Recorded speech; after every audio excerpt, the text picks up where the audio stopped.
interactive dialogue on carbon trading. My name is Maudi Ayu. I'm the third secretary in the Indonesian Embassy in The Hague, and I will be the master ceremony for today. We are delighted to have such wonderful group of individuals with us today and ready to exchange ideas and engage in meaningful discussion. Today's event will begin with an opening remark by His Excellency Ambassador Mayerfas. Your Excellency, the floor is yours.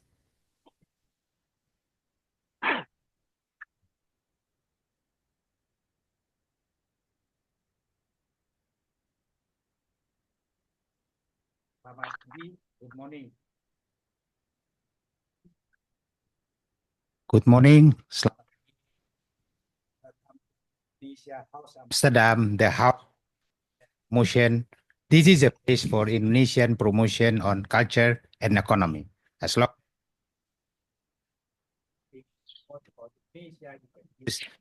building for your exhibition to sell something or to show something to the people. It's all free. And also welcome to this interactive dialogue on carbon trading.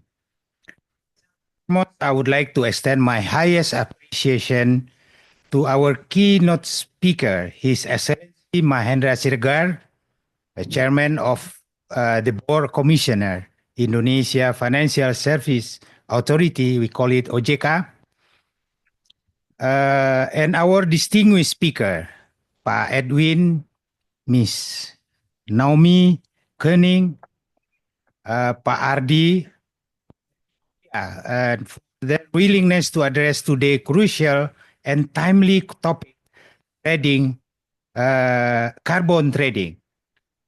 My gratitude also goes to our active discussion, Pak Saiful, Ibu Ta. Thank you, Bu. We are joined by participants from private sector. So our Excellency Ambassador from Basel, thank you, Pak, for coming.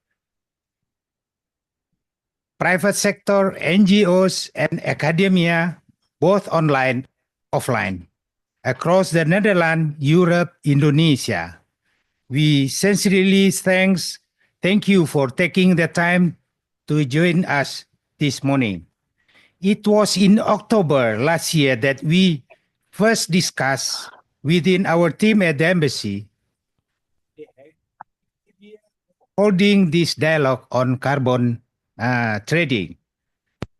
As we prepare and work to find the right timing, we were fortunate to have organized this dialogue coincidentally just 3 days after inauguration of the first international trading of Indonesian carbon unit through the Indonesian Carbon Exchange or IDX Carbon.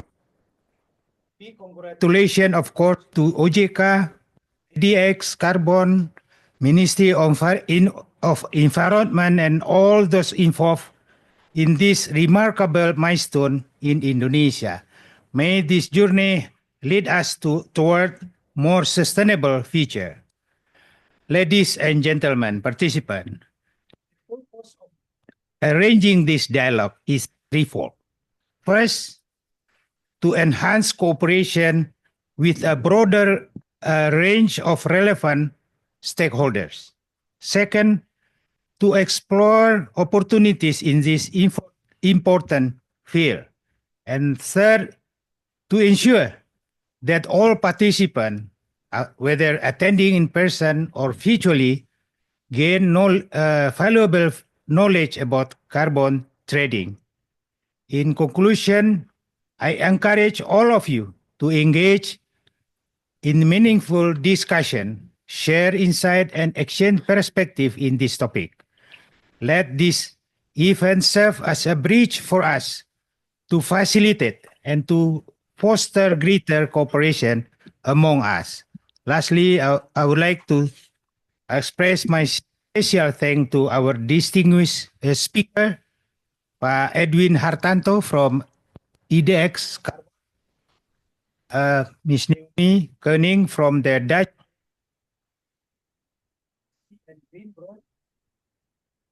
Rasy Wardhana from CSIS Indonesia in Jakarta. Ibu Natalia Rialucky,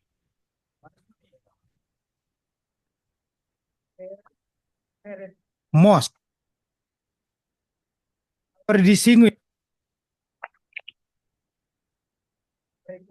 Anwar from Indonesia Ministry of Environment, Ibu Arita Suwarno from Wageningen University. Thank you for your for time to participate in this, I think, important gathering, because most, especially for me, this is a new one. I don't know about carbon trading. I know the benefit. I know everything about what should we do, but I don't know. I have no deep knowledge about carbon trading, how we can get the benefit. I wish you all a productive and arranging and a dialogue. Pak Mahendra. Now, it is my honor to invite His Excellency Mahendra Siregar to deliver his keynote speech. Thank you for your time, Pak, to attend this meeting today. Pak Mahendra, the screen is yours. Please, Pak. Thank you. Thank you, Ambassador Mayerfas. Could you hear me there? Could you hear my voice? Yes, we can, Pak. Loud and clear. Thank you. All right, thank you. Very good morning. Assalamualaikum warahmatullahi wabarakatuh. First of all, I would like to extend my warmest greetings and highly respect to the honorable guest, Ambassador Bapak Mayerfas, Ambassador Bapak Hadi, Excellencies and distinguished speakers, leaders of the business, and all stakeholders, participants of the meeting today. First, I would like to express my deepest gratitude to the Embassy of Indonesia in the Netherlands for hosting this interactive dialogue on carbon trading. I would also like to emphasize the importance of this dialogue as an opportunity to discuss how both nations can support global efforts in mitigate climate change while ensuring equitable economic growth and sustainable development. Excellencies, ladies and gentlemen, climate change and environmental challenges are undeniably global concerns. While some jurisdictions might have reduced the scope of their sustainability policies, we firmly believe that addressing sustainability issues is essential, both in the present and for the future. Consequently, it is imperative for all nations to implement comprehensive measures to mitigate and adapt to the effects of climate change in a prudent and responsible manner. On this regard, the Indonesian government has demonstrated a resolute commitment to sustainable finance as a means to facilitate the transition toward a low-carbon economy. To further support Indonesia's commitment on sustainable finance, OJK, or the Indonesia Financial Services Authority, has progressively established initiatives and frameworks aimed at integrating sustainability into financial practices. One of the key initiatives is the development of the Indonesian Taxonomy for Sustainable Finance. The taxonomy serves as a standard for classifying sustainable activities and is being developed in stages, aligning with the development of the ASEAN taxonomy for sustainable finance. In the near term, early this year, we plan to issue the second version of the taxonomy, which will include additional sectors beyond the energy transition that was the focus of the first version, such as transportation and storage, construction and real estate, and selected agriculture, forestry, and land use. Furthermore, Recognizing the critical role that finance plays in addressing environmental, social, and governance issues, OJK has taken significant steps to promote sustainable financing within the financial sectors. This includes the full enforcement of climate risk management policies in the banking system, the issuance of updated regulation on sustainable finance, including provisions for adopting IFRS S1 and S2 standards, the development of carbon exchange ecosystem and supervision, and the development of sustainability-related insurance. This will reaffirm OJK's commitment to fostering a sustainable finance framework that aligns with the global practices while addressing the critical challenges of climate change in Indonesia.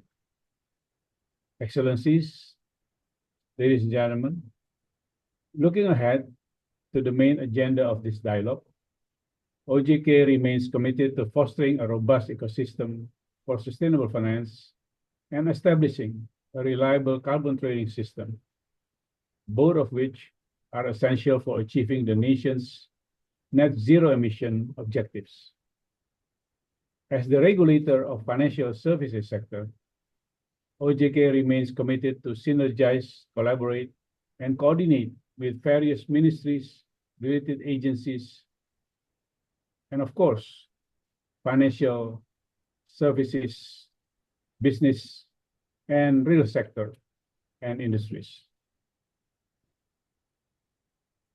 Through law on the development and strengthening of the financial sector, or also known as the Financial Services Law, Financial Services Omnibus Law, OJK has been entrusted with the oversight of licensing, development, and supervision of carbon trading activities conducted through the carbon exchange. In line with this regulatory framework, the carbon exchange was officially established in September 2023, marking a significant milestone in supporting Indonesia's commitment to reducing greenhouse gas emissions and achieving its net zero emissions target. Since its launch in September 2023, the carbon exchange has shown increasing activity. As of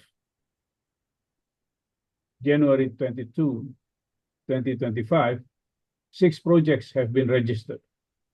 And in terms of transaction volume, there has been 1,180,000 tons of CO2 equivalent that has been traded, amounting to 63 billion rupiah, or around $3.9 million. The Indonesian Carbon Exchange has recorded 105 users, including entities from the financial services, energy, and manufacturing sectors. 3 days ago, the Ministry of Environment, as well as the Environmental Control Agency and the Financial Services Authority, or OJK, and the Stock Exchange, inaugurated the Indonesia Carbon Exchange, inaugurated the first international carbon trading at the IDX main hall. This inauguration is the biggest milestone in the implementation of carbon trading in Indonesia. With the commencement of international carbon unit trading through the carbon exchange, foreign legal entities now have the opportunity to participate in carbon trading on the Indonesian Carbon Exchange, whether for the purpose of fulfilling NDCs in their respective countries or for voluntary purposes. We send a clear message that international trading is now open, providing opportunities for foreign entities to participate in the Indonesian Carbon Exchange. Excellencies, ladies and gentlemen, For further information regarding carbon unit trading through IDX Carbon, the National Registry System for Climate Change Control, or abbreviated SRNPPI, managed by the Ministry of Environment, has interacted with the IDX Carbon trading system supervised by OJK. And only carbon credits registered in the National Registry System that can be traded on IDX Carbon. This mechanism ensures the integrity of the carbon units traded on the IDX Carbon, as the Ministry of Environment conducts thorough assessments to verify the integrity of each carbon unit before registration in the registry system. The implementation of the first international trade of the Indonesia carbon unit is a manifestation of Indonesia's commitment after the COP29, and as proof that Article 6 of the Paris Agreement can be implemented. This moment is also a form of reinforcement to encourage and accelerate second nationally determined contribution of Indonesia, which will be submitted promptly by the Ministry of Environment. In an effort to build a transparent, inclusive, and fair carbon ecosystem with high integrity, the government of Indonesia has strengthened important elements in the carbon ecosystem, which include, first, the National Registry System that I've just mentioned. Second, measurement, reporting, and verification, MRV. Third, greenhouse gas emission reduction certificate. And fourth, authorization and corresponding adjustment on foreign carbon trading. IDX Carbon, as the licensed carbon exchange operator under OJK, has been equipped with blockchain-based trading infrastructure. This would ensure that carbon units traded, transferred, and retired through the exchange that can be traced to the end client, addressing concerns about double counting and enhancing credibility and trust. Excellencies, distinguished guests, ladies and gentlemen, OJK acknowledges the efforts of all stakeholders that have been involved in ensuring the successful implementation of this initiative. And such dedications highlights the importance of collaboration in achieving national climate targets, as well as promoting international collaboration to promote a robust carbon trading ecosystem.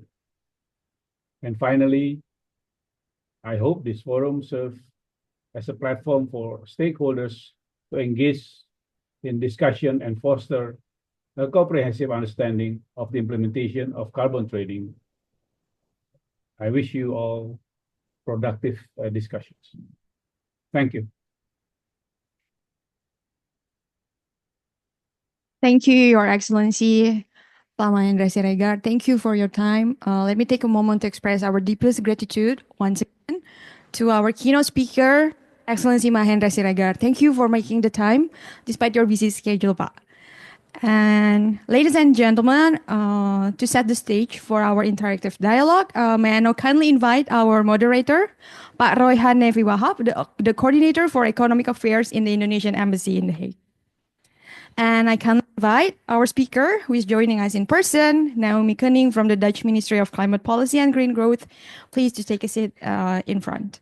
And also a very good afternoon to our speakers joining online from Indonesia, and a very warm welcome to Your Excellency Pak Ardhi. Thank you for coming all the way from Brussels.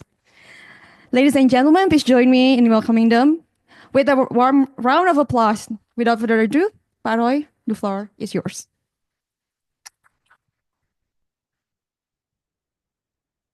Thank you, Maudi.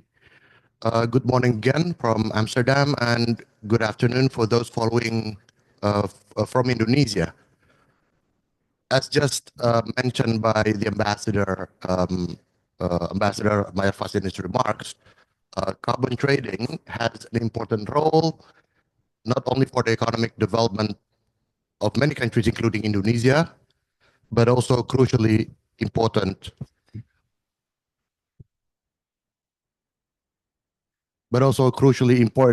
for implementing our common shared vision and commitments to reduce carbon footprint and greenhouse gases in accordance with various prevailing international agreements and best practices towards a more, of course, global sustainable environment. That was also mentioned by His Excellency Mahendra Siregar. The government of the Republic of Indonesia in 2023 has introduced the regulation of the Financial Services Authority, number 14 of 2023, as an implementing regulation of law number 4 of 2023 on the development and strengthening the financial sector. It defines carbon credits and as securities and carbon trading as a financial transaction under the Indonesian Carbon Exchange, which of course was officially launched 3 days ago, mentioned just now. It is targeting trade growth in carbon units up to 750 tons carbon dioxide equivalent at the end of 2025. Previously, carbon trading has also been governed under the regulation of the Ministry of Environment and Forestry number 21 of 2022 as the implementing policy of the Presidential Regulation number 98 of 2021 on the implementation of carbon pricing to achieve the nationally determined contribution target and control over greenhouse gas emissions in the national development. According to the World Bank Group, for credibility and trust, carbon market activity needs to be governed by a clear and robust international framework. A starting point for countries is clarifying the role of carbon markets in their nationally determined contributions and establishing a domestic national framework that governs market activity for buyers and sellers. In relation to today's discussion, it will indeed be interesting not only to know more about the link between these regulations, particularly of the modalities for the cap and trade schemes, and to reap the benefit of its total economic value, but also to consistently move forward in achieving Indonesia's global commitments, an ambitious, enhanced, nationally determined contribution of 31.89% in 2030 unconditionally, and 43.2% conditionally. After hearing the keynote remarks delivered by His Excellency Mahendra Siregar, we will now move on to our other speakers. We have here with us today reputable speakers which are deeply involved in carbon cycle and ecosystems, including carbon trading. We will be hearing their presentations on their expertise and knowledge on this matter, most importantly, the what, the why, and the how of carbon trading, and hopefully guide all of us on the potential common concerted actions. To start with, I would like to introduce our first speaker, Mr. Edwin Hartanto. Mr. Hartanto is the head of Carbon Trading Development and New Initiatives Unit at the Indonesian Carbon Exchange. He is talking directly from Jakarta and will talk about modalities of the Indonesian carbon market as well as compliance process. Mr. Hartanto, for approximately 15 minutes, the screen is yours. Please. Okay, thank you. Thanks so much. Good afternoon, good morning, everyone. So thanks for having me here. And in the next 10 to 5 minutes to 15 minutes, I think I would like to try to explain about how the carbon trading works and how the carbon pricing works. And I think I'm going to help also with the other speakers, so I'm not going to dwell too long on this topic. So first one, of course, my title of the presentation is the Accelerating Net Zero and Unlocking Indonesia Carbon Market Potential through IDS Carbon or Indonesia Carbon Exchange. So yeah, Indonesia got a lot of potential for this carbon market. Indonesia has an important role for the global to achieve net zero together, but then how to unlock this potential is our homework together. And I think from the background, I think we can say that energy sectors is one of the biggest contributor for the global greenhouse gases emission, right? Around almost like 75% is for the energy, like all energy that we use for the industry, transportation, building, and everything. And one of the cheapest energy sources is coal, in which Indonesia got a lot of coal. And then coal is one of the most reliable energy source, but also one of the most dirtiest energy sources. And here's why Indonesia and a lot of other countries are going to transition to a more clean energy, to a renewable energy sources. But the thing about the greenhouse gas emission, GHG emission can last on the atmosphere of the Earth to 100 or even 1,000 years once it got emitted from the sources. So the thing with the climate change is we cannot see how emit the most in the past 1, 2, 3, or 5 years. We have to go back to the industrial revolution in which the cumulative greenhouse gases emission is actually contributed mostly by USA as well as European region area. Together, they consist most of the GHG emission as well as almost 50% of this climate change could be like uh, contributed by these two developed regions. So that's why almost in every year in conference of parties discussion and everything, we can see that how a more developed countries like this been asked to give more financing so that other countries, so that emerging countries can have a smoother transition to renewable energy. So whatever happened on the COP is not developing countries begging for money to develop countries, but it is developing countries asking for more responsibility from the more developed countries. So that's why, because of this issue, because of this thing that has been happening, Conference of Party has been running since 90s, and in 2015, together almost all more than 190 countries agreed on this Paris Agreement, a monumental and significant agreement in which all the countries agreed that we have to maintain or we have to get a hold of this uh, increase in temperature to be below 200 degrees Celsius, and even we hope we can maintain to hold this temperature increase to 1.5 degrees Celsius. And I think last year we have successfully passed this barrier in which I think we have reached 1.6 at one point last year. So this is really a wake up call for us. And carbon pricing is one of the critical tools to address climate change. So simply put, carbon pricing is where we put a price on carbon, because previously those who emit a lot of emission, they don't really have this incentive of penalty to them. On the other hand, for any business activity, business actor that actually can reduce as well as remove greenhouse gases emission, they got no incentive at all to them. So this carbon pricing mechanism. It try to put this incentive to the right parties and to put incentive to the right parties. So that's why the principle called polluter pays principle. So we want the polluter to pay for this. And there are three types, most common mechanism. First one is the carbon taxes. Carbon tax is one of the mechanism to implement carbon pricing, as well as trading mechanism, in which we can divide trading mechanism to more mandatory carbon market with ETS or quota, and then with the carbon offset. And what does this do? We will get to it in a few minutes.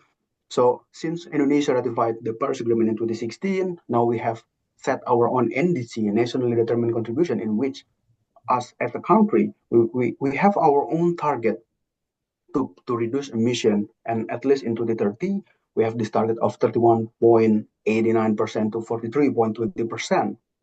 And then we will have our net zero target in 2060 or sooner.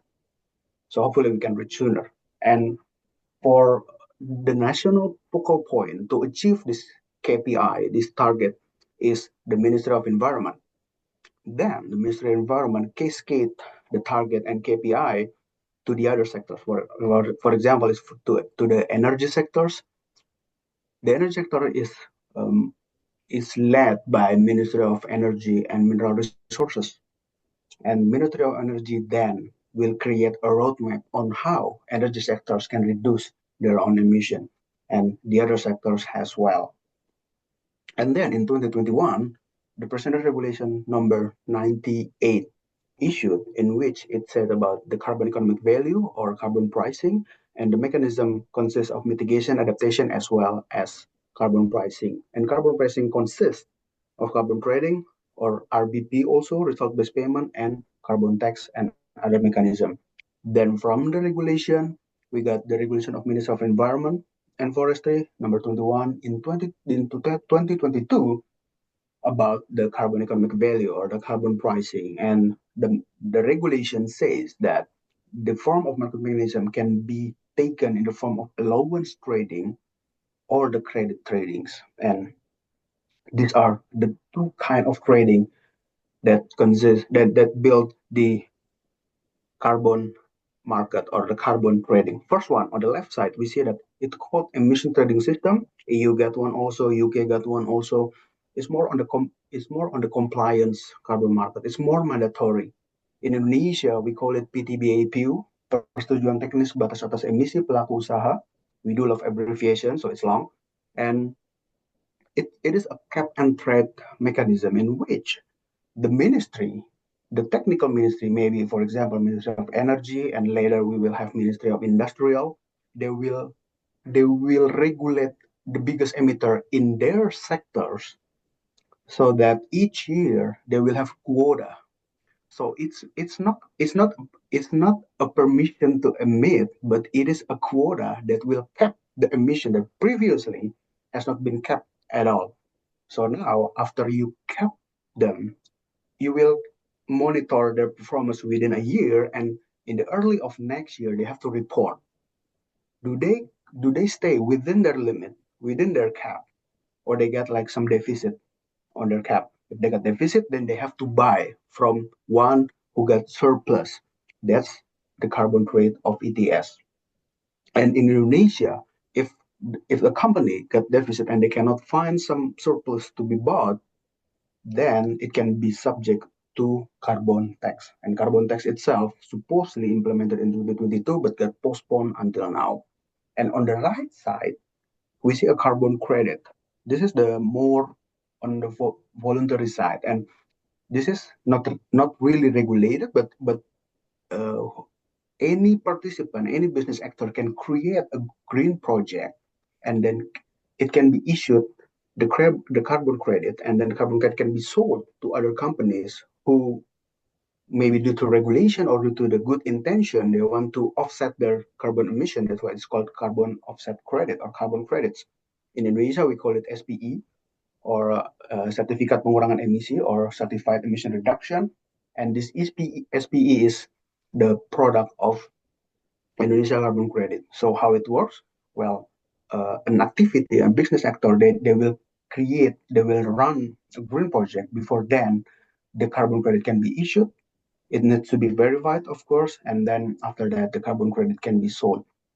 Previously, before 20th January of this year, Indonesia has been just traded domestically. The SPE has only been traded domestically. But since this Monday, they're authorized carbon credit. And what is carbon credit? I think we can talk about it in a few minutes also.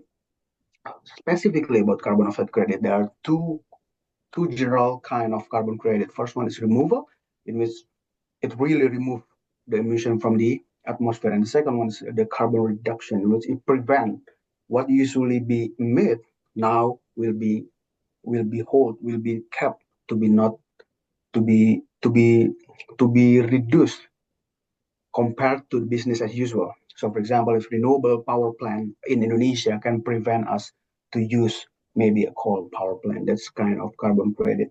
And usually carbon removal got a higher value because it really does remove the carbon from the atmosphere. And high quality carbon credit usually has to consider three factors, among others. The first one, and the most important one, is additionality, as well as permanence and leakage. What is additionality, permanent, leakage? So additionality, will this project need to give value added compared to the business as usual? This value added need to be valuable to then the environment.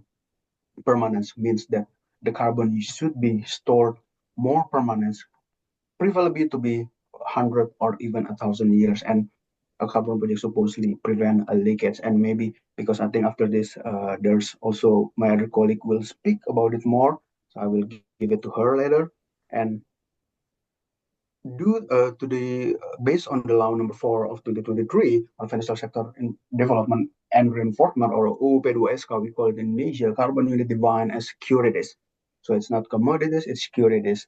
Might as well in European Union as well as in UK, they categorize as financial securities. In Brazil also they categorize as securities. So that's why the OJK or the FSA is the one who oversee the secondary trading of the carbon market. And the carbon unit or carbon credit, or as well as the allowances, is categorized as securities, but it is different from stock and bond. And I will only highlight the one feature that is very different is the retirement, in which you can retire stock and bond, but you can retire carbon. So whoever want to use a carbon credit to claim carbon credit, they have to retire it first before they can claim it. And after it got retired, it cannot be sold. It can't be sold. It can't be sold anymore. So we prevent what called as a double claim or double counting. And about the potential of Indonesia carbon market, I think we can see there's a lot, and other panelists can talk about it.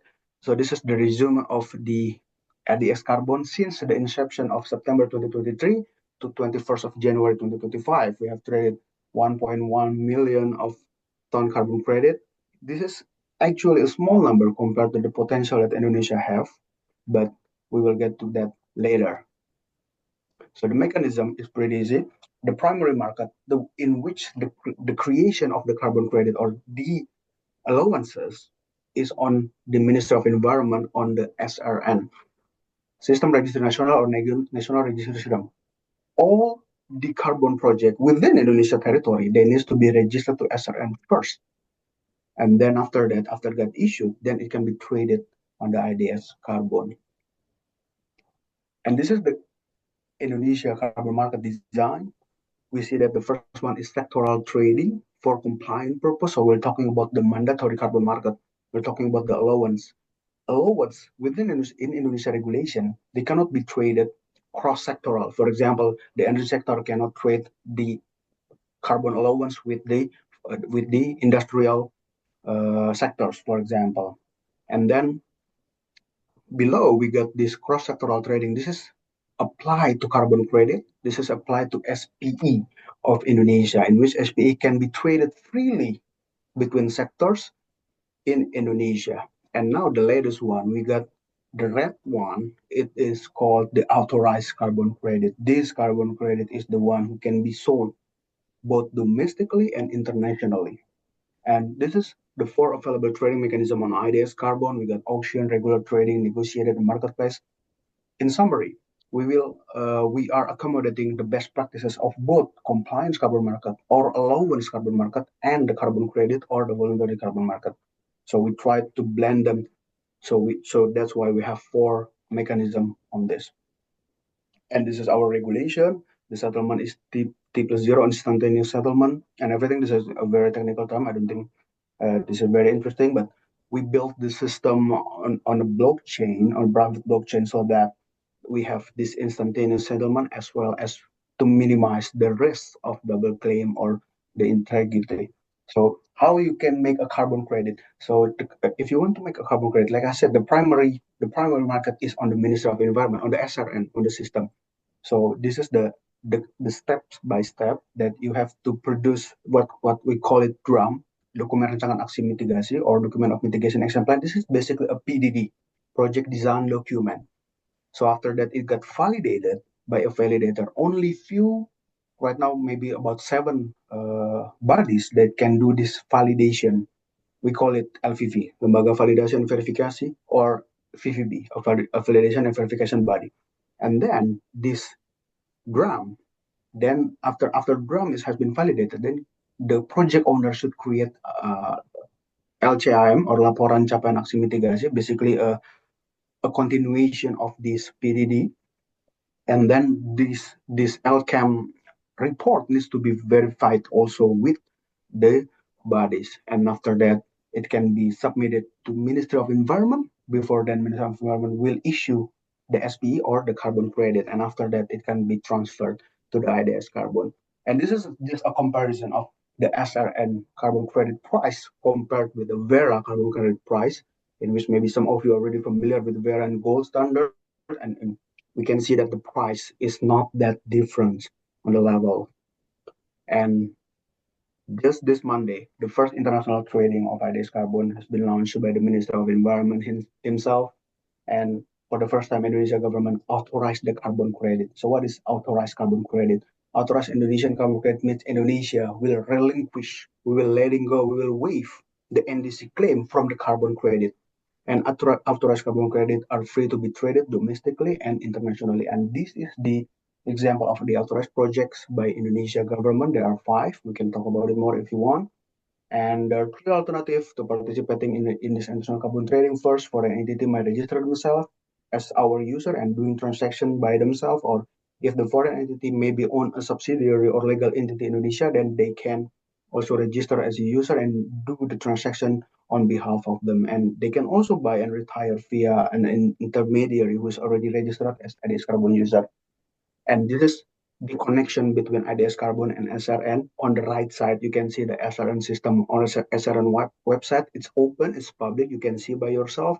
And you can see the name who already retired this carbon credit or claim this carbon credit.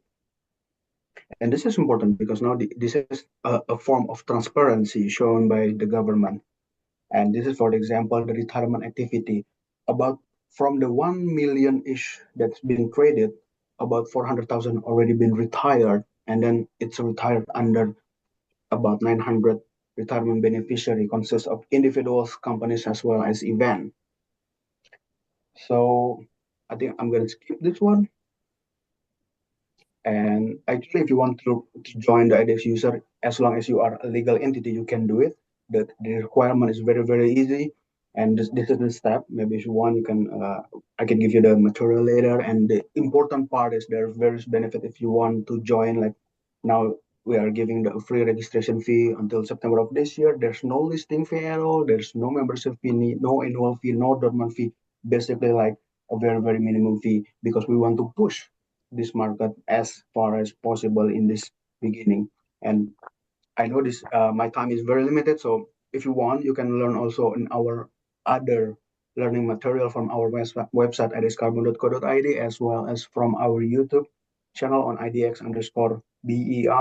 And on the playlist, you can see our IDS Carbon webinar series in which we have a 4 webinar and we are talking about the carbon trading from the beginning to the end in Indonesia. And I hope I don't take too much time, and thanks so much for listening. Thank you and good afternoon. Thank you very much, Pak Hartanto, for your very insightful presentation, which is indeed interesting to know more about the carbon market and the carbon market design. But again, thank you very much. Hopefully, you would be able to stay with us because I think that there will be questions raised by the participants. Now we move on to the next speaker on my list, Ms. Naomi Keuning. Did I pronounce your name correctly? Okay, thank you. Ms. Keuning is a senior policy officer at the Ministry of Climate Policy and Green Growth of the Netherlands. She will be talking about EU carbon market, the emission trading system, as well as more detailed information on the Dutch policy in this matter. Naomi, the floor is yours.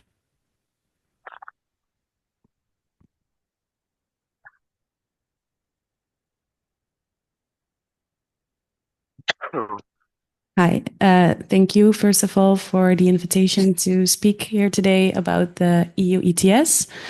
My name is Naomi Keuning, and I work for the Dutch Ministry of Climate Policy and Green Growth in the Netherlands, in the EU team, mostly working on the EU ETS. Next slide, please.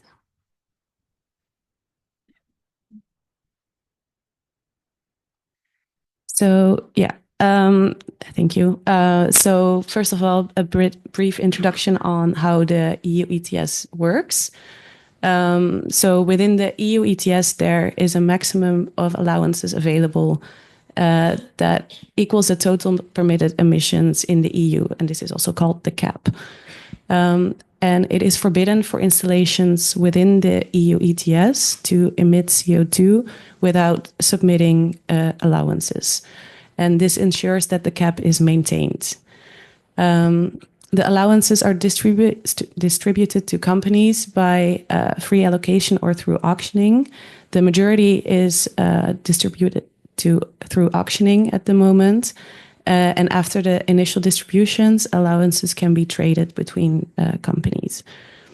So one allowance equals the right to emit 1 ton of CO2, and allowances are valid indefinitely, but they are cancelled once they are submitted. But it is possible for companies, if they get an allowance in 1 year and they do not use it, they can use it in the upcoming years. So supply and demand of the allowances determine the price of one allowance, which leads to a carbon price. And greenhouse gas emissions are reduced by a linear reduction in the cap.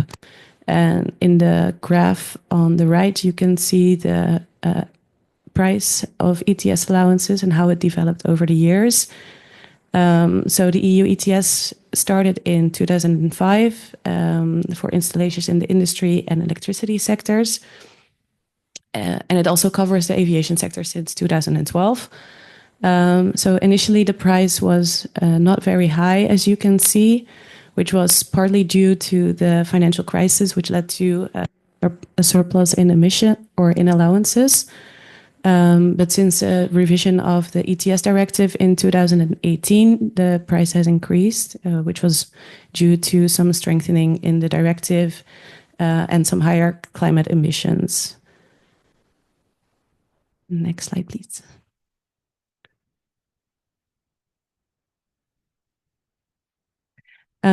So here you can see how the emissions under the EU ETS have developed over time for the Netherlands and in the EU. The EU ETS has been pretty successful in reducing emissions. In 2023, the EU ETS emissions were about 48% lower than in 2005. And the idea of the ETS is that reduction takes place where it is most cost effective. That also means that emission is not reduced evenly across all member states and also not evenly across all sectors.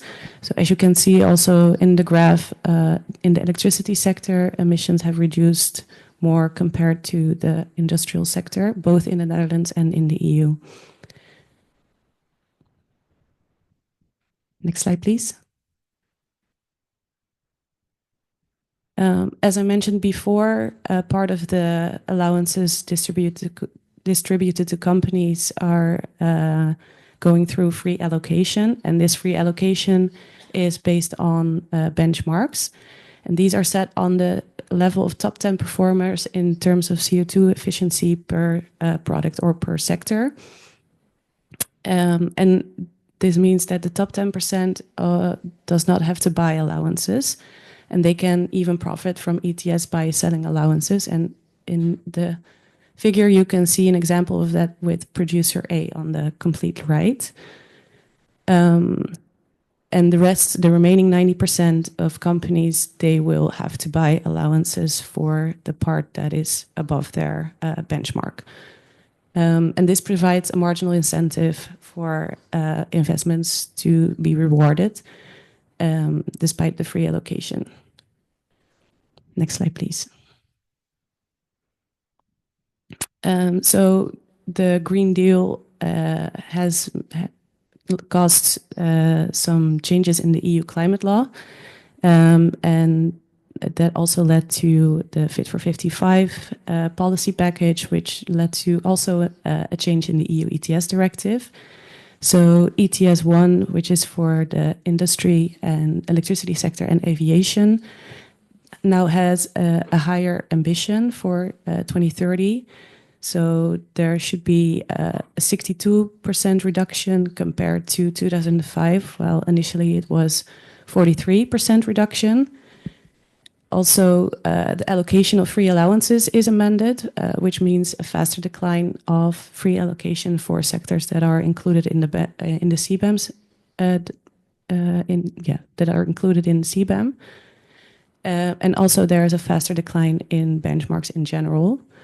For the aviation sector, there will be no more free allowances after 2026, and companies can also now get sort of a fine in their free allowances if they do not invest enough in energy saving measures. And in addition, the scope of the ETS1 has also been extended to maritime transport. And the cap is now going to zero in 2040 instead of in 2000 or 2058. Next slide, yes. So in addition to changes in the ETS1, there is also an additional emission trading system introduced, the ETS2. And this will include sectors, the building sector, road transport, and smaller industrial companies, which were not included in the ETS1. The level of regulation is on the energy and fuel suppliers, not on the end users of the fuels. The system starts in 2027, and the cap is set to achieve minus 42% in 2030 compared to 2005, and the cap should be zero in 2044. So a lot of sectors are now included in either ETS1 or ETS2. Some sectors are still excluded, the agricultural sector, horticulture, and other transport sectors. But for these sectors, it is possible for member states to include them if they would like to do so nationally. And then some more information about the EU ETS in the Netherlands. So in the Netherlands, we have about 580 installations under the ETS1. And this now includes, since 2024, 180 shipping companies. ETS2 will have about 250 regulated entities, so that is the energy and fuel suppliers. And ETS1 installations are responsible in 2023 for 59 metric ton CO2 emissions, which is approximately 40% of the total emissions in 2023. And once ETS2 is starting, it will, together with ETS1, be about approximately 80% of the total emissions in the Netherlands. So yeah, that was it from my side. I think we'll have room for questions afterwards, so I'll leave it at that. Thank you very much. Thank you, Naomi, for your very interesting and comprehensive presentation. I am personally of the view that the topic that you presented is expected to potentially generate further close collaboration between the two entities in the near future. Again, thank you for your presentation, but kindly to ask you to remain until the end of this interactive dialogue for question and answers. Okay, the next speaker on my list is Mr. Ardhi Wardhana. He is a climate economics researcher at the Center for Strategic and International Studies, CSIS, in Indonesia. Mas Ardhi, thank you for joining this event. And without further ado, the screen is yours. All right. Is my voice clear? Yes, very All clear. right. All right. Thank you very much. Okay. First thing first, I'd like to send my thanks to all of the organizers for this very event. And I also want to thank Mr. Ambassadors for joining us today. And today I'm gonna talk about the how does a market-based mechanism matter for Indonesian development as well as in our decarbonization effort. So in the current state, Indonesia is the 8th largest GHG emitters, and our energy accounts for 43% of all emissions. And Indonesia is growing economically, and unfortunately, our economic growth is strongly correlated with the GHG emission. Compared to our peers in ASEAN countries, Indonesia's industry is considered a high emission sector, even though not all of the sectors we are the highest, but it's still we are considered high emissions emitters in the industrial sector. And we also have a commitment to decarbonize our emission in 2030 so unconditionally we will have a 31.9% and conditionally 43.2% and we will achieve our net zero in 2060 or earlier in our enhanced embassy. So basically, Indonesia is quite is heavily reliant on the conditional, which is the international supports from through finance or any other mechanisms, such as in the international carbon market. And as we can see here, Indonesia's emission growth needs to significantly reduce to meet the enhanced embassy in 2030, because our energy, like I mentioned before, account for 3%, and the other sectors are also still high in terms of GHG emissions share. And we also have commitments to change in the energy mix. The current states in Indonesia is about 13 until 15% share of renewables in the energy mix.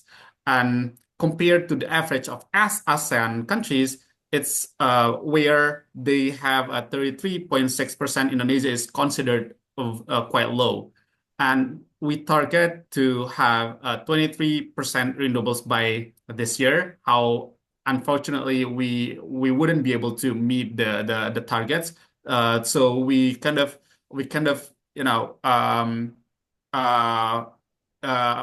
try to achieve lesser target than 23%. And aside from that, Indonesia aims high for the GDP by 8%. It's cumulatively equal to investment of 200 and 250 billion US dollars annually from 2025 to 2030. So if we want to have high aims or high objective of the GDP, we will really need a cumulative investment by that point of the US dollars. So we need to seek a mechanism that could be able to contribute to our GDP in the future. And by having the objective of the GDP of 8%, Indonesia should prioritize to decarbonize its green manufacture or the industry. So the key drivers of the priority will be the consumption, investment, and exports. And the consumption should be maintained around 5-6%, investment of 10%, and export of 9%. And the key sectors here that needs to be pushed in order to have more decarbonized sector is the downstream sector. For example, like commodity like battery EV manufacturing, and also sustainable agriculture and forestry. As we know that Indonesia is having acquired a large amount of nickel reserve, as well as the production of crude palm oil.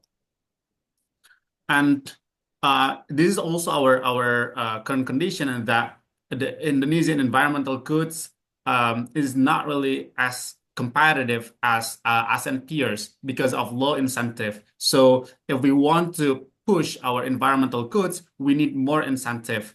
And what kind of incentive is that? It could be more relaxation of tariff or any other thing. For example, the carbon market that's already being implemented in Indonesia. And we also have not only the current condition or domestic condition of Indonesia right now, but we have a challenge, which is the border carbon adjustment. For example, the EU CBAM or the UK CBAM, and any other border carbon adjustment that's being considered by many countries, for example, from Canada, India, China, or any other countries. So basically, the CBAM include the 6 commodities that will be adjusted in terms of the tariff by having the discrepancy between the carbon pricing in the EU and in Indonesia. In Indonesia case, we sort of have the carbon pricing by $2 with a proxy of our carbon tax right now, and this is our model that the CSI has been developing since 2 years ago, and as we can see here, if we use the scenario 2. Second scenario, which implements the carbon pricing by $2 per ton CO2, we will have a lesser impact of the CBAM. And you can take a look at those 2 red box. We can see that, however, the amount of difference is not really significant. Therefore, I would say that we need a more stringent carbon price. It means that we need higher carbon price in Indonesia rather than only $2 per ton CO2. A glimpse of Indonesia's compliance carbon market. So we have been introduced. It's been introduced in 2023. The gas covered the CO2, CH4, and nitrogen dioxide. And the emissions that's been covered is 29% in 2023, and the sectoral coverage is right now only in power, but it's been considered to expand to other sector, for example, forestry, and the number of obligated entities in 2024 is 63 with 146 installations all over the country. And the average price in 2024 is around, in the secondary market, is around $4.45 US dollars. Compared to other countries, as you can see here, Indonesia, in terms of the price, is considered low. It's because of the market has been established just 1.5 years ago, even not less than 1.5 years ago. So the supply and demand is still in the making process. And we can see here from the system component, the supply, sales, and demand, we have quite a lot of stakeholders that's been involved since the market has been established. For example, from the supply side, we have project developers from our state-owned company as well as from the private, and the projects also has various sectors from forestry, renewable energy, and any other sectors that's been involved. And from the sales component, as previously mentioned, we already have the trading carbon platform and exchange through IDX Carbon. That's already been implemented. All the system, the market mechanism, and like in January 20th, they also implement the international transaction and open up the market to the international investment. And the whole point of this is like the stakeholders engage very well in Indonesia's carbon market landscape. So we have a high chance in order to have a robust and coordinated market in Indonesia. And as I mentioned before, in January 20th, Indonesia opened up their market to the international level, and this is also a good news for Indonesia because as you can see here, from the issuance of carbon credit, it decreases over time from 2021 to 2024. It means that if we use the methodology of that the World Bank used, the issuance symbolize or indicates the supply, and the retirement indicates the number of the demand. And we can see that the issuance decreases, and the retirement is not really moving up or moving down. It stagnates. So it means that it opened up the opportunities for new suppliers like Indonesia to sell and to grasp the demand market in the world. So opening up the market, I feel like it's a good news. And also Indonesia's current low price, even though it's not really it's not really a good a signal for the world, but it still has a competitive advantage economically that shows that Indonesia's carbon credit still has the competitiveness compared to other product from other countries. However, the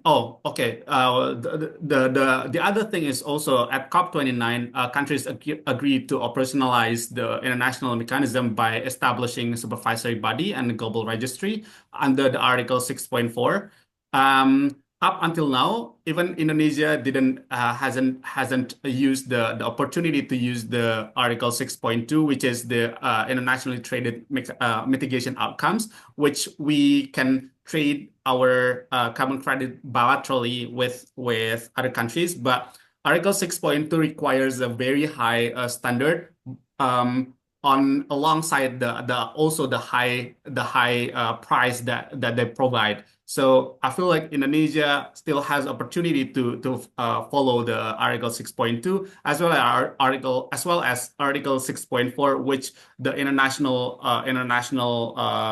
a global or international market that will be under the UNFCCC. And for countries, it means that more clarity on the rules underpinning Article 6 transactions and opportunity to leverage UNFCCC registry. And I feel like the CBM was free for in terms of the cost to be able to enter the market. So it'd be a good idea for countries to enter the market, the global market. And for business, it means that opportunity to bypass country-to-country dependencies that's under the Article 6.2. So for business, they should be able to trade in the voluntary carbon market through the international registry under the Article 6.4. And also it's investment opportunities in Article 6 projects, including premium and PCM projects. And the last thing that I want to say is, even though Indonesia already opened up the market to international level, the domestic national arrangement still needs a lot of adjustments. For example, like Indonesia right now doesn't have the National Committee of Climate Change that should be able to create the grand design of the market, as well as connect the whole carbon market with the economic growth that I mentioned before. And we right now don't really have a dedicated carbon market office. The carbon market office right now, who authorizes the whole transaction, is under the Ministry of Environment. But in some cases, in other countries, they have a dedicated carbon market office, so it's separated from the authority of the Minister of Environment. And the last thing is signatory office. It's usually required by the ITMO's process under the Article 6.2. And in terms of the VRM or MRV, monitoring and evaluation, we suggest Indonesia to use the CCP eligible standards in order and to link the standards in Indonesia with the global standards, and also improve the process of transparency. The last thing that I want to say is, so the verification cost under the global international standard is quite costly.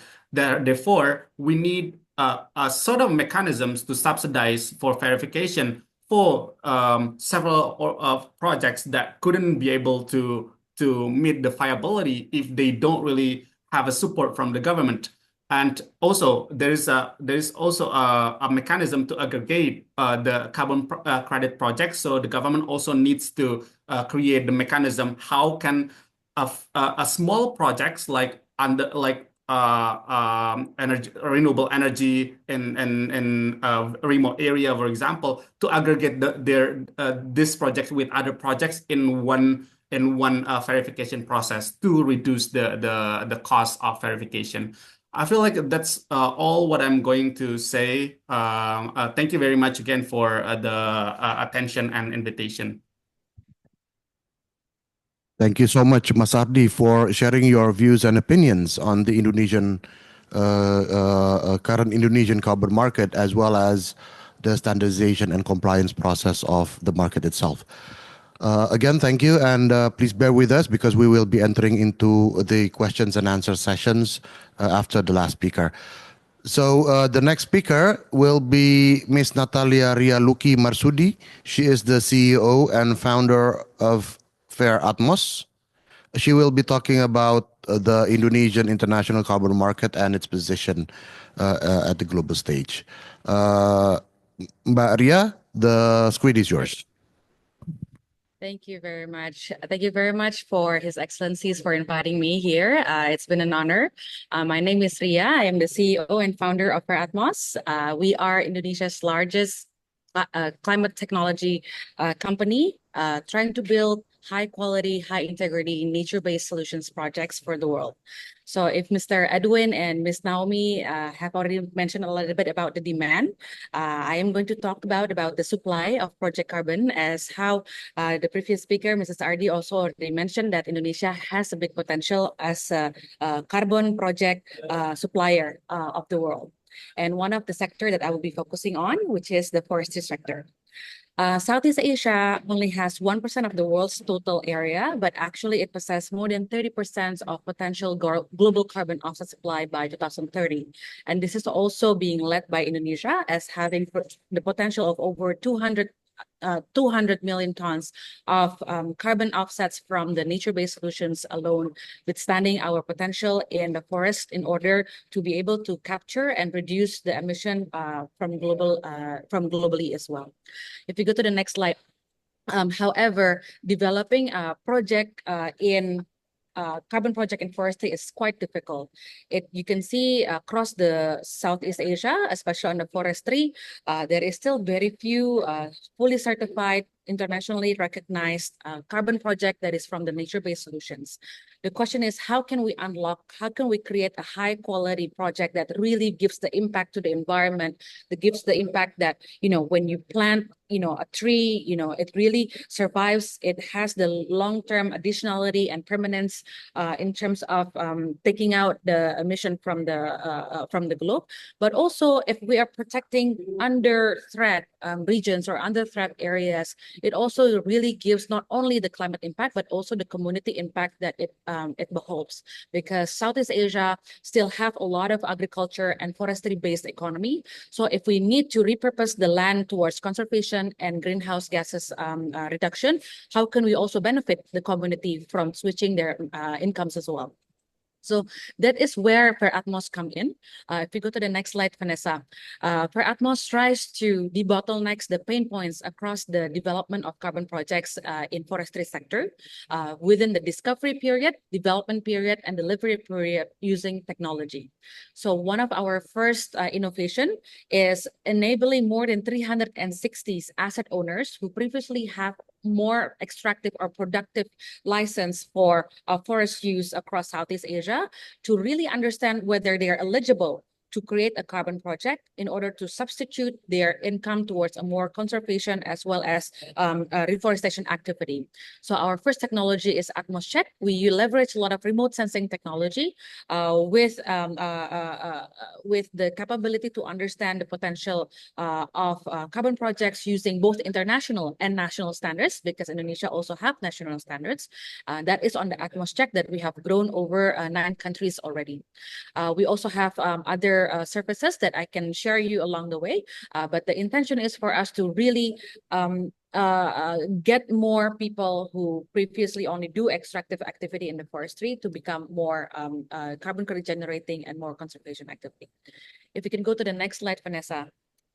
just to share you how it works in terms of our product and services, Atmos Check is our product that helps to assess land eligibility. If you can go to the next slide, Vanessa. We use a lot of remote sensing information to see whether an area is eligible for carbon project or not by understanding their changes in land covers and by understanding also the permits of the land currently, so then we can confirm the additionality.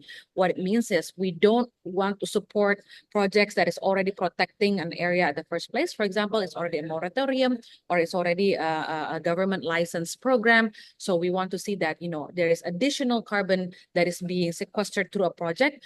Using Atmos Check, we can already play with a lot of layers and information in order to do this kind of checks using the standards that is acknowledged globally as well as nationally. If we can go to the next slide, the second product that we have is Atmos Watch, which is our digital monitoring tool. But before going on to Atmos Watch, basically, we just want to share that the tool Atmos Check has been used by over 360 asset owners across Southeast Asia. So we have expanded not only in Indonesia, but we work with governments in Malaysia, Laos, Cambodia, Vietnam, also buyers across Japan and Korea as well. And we also work alongside with government standards as well as corporations to really make sure that the project that we are developing is of high quality. And the second product that we have is the Atmos Watch. Maybe to the next slide, Vanessa. And where the Atmos Watch is basically not only allowing for our projects asset owners to start developing, but also to monitor and make sure the impact of the project is has a very high permanence. So what it does is we do marry long range and short range unmanned vehicle aerial imaging and using that information to see whether the area that we're protecting or reforesting is still having a very strong protection in terms of land covers, as well as whether or not the reforestation is still intact. So then we don't only claim the efforts at the beginning, but through the lifetime of the project, 30 years, 40 years, it's still there. If you can go to the next slide, Vanessa. In terms of our support, we don't only focus on the technology side, but we also help our asset owners, they are communities or enterprises, to also develop the project on the ground. Right now, we are supporting one project in Laos to basically help reforest and protect more than 300,000 hectares of land. But also in North Kalimantan, Central Kalimantan, and Papua, our focus is actually to restore mangrove, which is the highest potential in terms of blue carbon and sequestration, but also restoring degraded peatland as well, because we do think that is where Indonesia is specifically very unique position for. If you can go to the next slide. We also these are just snippets on our work on the ground. It's a lot of work, very exciting and meaningful work. A lot of surveys, be it carbon stock, using technologies as well, but also very importantly to engage the community along the way. If we could go to the next slide, Vanessa. I think I'm aware that some of the audience is also a lot of researchers, universities that we would love to actually work with. Not only that we're expanding our team, but we also understand that partnerships to really study and really deepen our understanding on how to expedite the growth of our forest in the most time efficient way, because we don't really have much time in fighting the climate change. It's something that we would love to get involved as well. And last but not least, we do support our asset owners to connect to investors by our product, which is Atmos Offset. If we can go to the next slide. We have currently over 10 projects that is currently, 8 projects that is currently fundraising. What it means is that the project's asset owners have already committed to substitute or to focus their forest activity to become a carbon project, which is reforestation and avoiding deforestation. And currently looking for a fundraising to help them to help finance both CapEx and OpEx on their projects. So for those of you who are also interested to get to know more, one example, if you can go to the next slide, Vanessa, is project in North Kalimantan, where we restore degraded mangrove as well as peatland that is high at risk due to illegal pond fisheries, as well as the logging activity. So this activity would require a lot of support, because it seems easy to say we want to plant the trees, but it takes a lot of effort, a lot of resources to make it last and make it really sequester as much as we want. So this is the type of project that we are supporting. That is also we are also supporting to get funding as well from different institutions. And the next slide, Vanessa. I guess just to close off in terms of where Indonesia, there's a very strong commitment that is continuing, as you've heard from the first speaker and the third speaker as well, to really play a big role in the achieving the goal of Paris Agreement and getting the reduction that we wanted. If we can go to the next slide, Vanessa, and we're very, very happy that the country also has opened itself for to become really, the lungs of the world and allowing others to trade.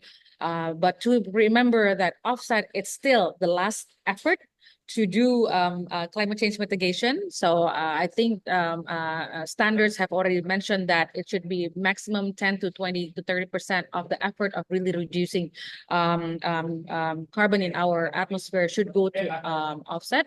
So we would encourage, a lot of companies, a lot of people to do a lot of replacement and substitution, but eventually for the non-abatable sectors, let's try to offset it responsibly with supporting high quality projects. I guess that's all from me for my time. I would love to hear more from you and how we can collaborate, because we have all the ears and the grounds and the hands and works on the grounds, and we would love to find ways to collaborate. And thank you so much for having me. Thank you.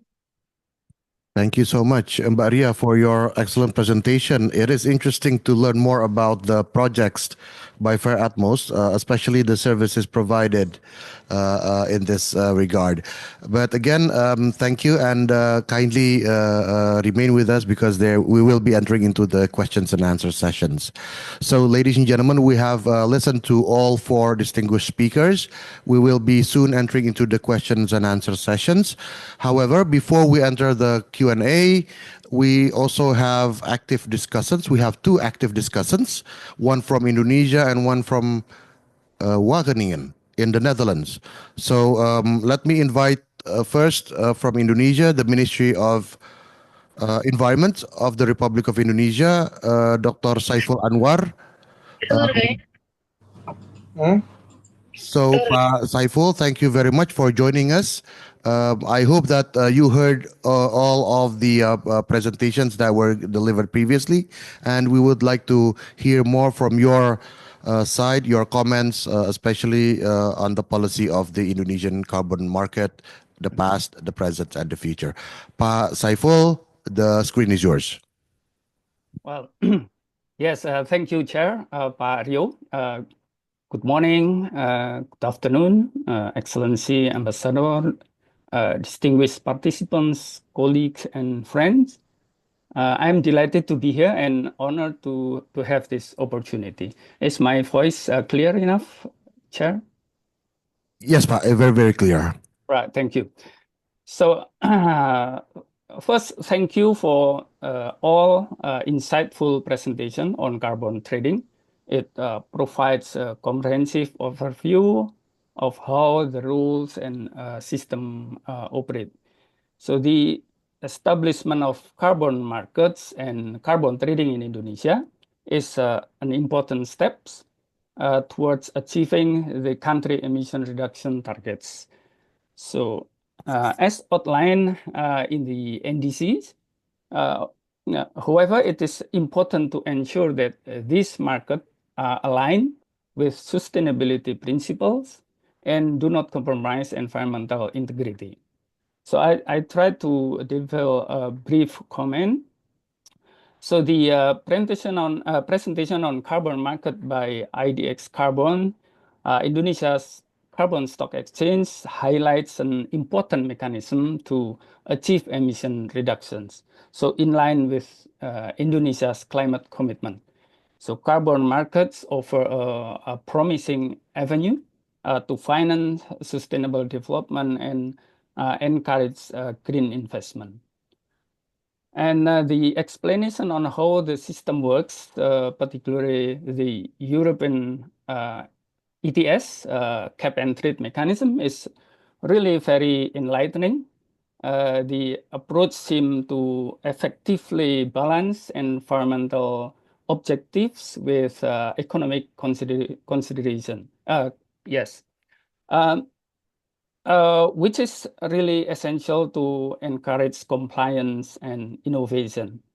So I think Indonesia needs to learn and possibly follow the steps from the mechanism in the future for PTBA. And regarding CSIs, it's a lot of input provided. Thank you. So I see from the government perspective, carbon market provide a practical tool to meet national emission reduction targets while stimulating economic growth involving price of the carbon and supply demand. So as an information, Indonesia is implementing ITMOS based on Article 6.2 in cooperation with Japan, and hopefully in the near future will be implemented fully. And regarding with nature-based solution by Atmos, thank you, Bu Ria. So she highlights that carbon offset project should not only focus on reducing emission, but also provide additional benefit, of course, to local communities, such as empowering local stakeholders. So, Chair, on these occasions, allow me to provide additional information about the carbon trading policy in Indonesia.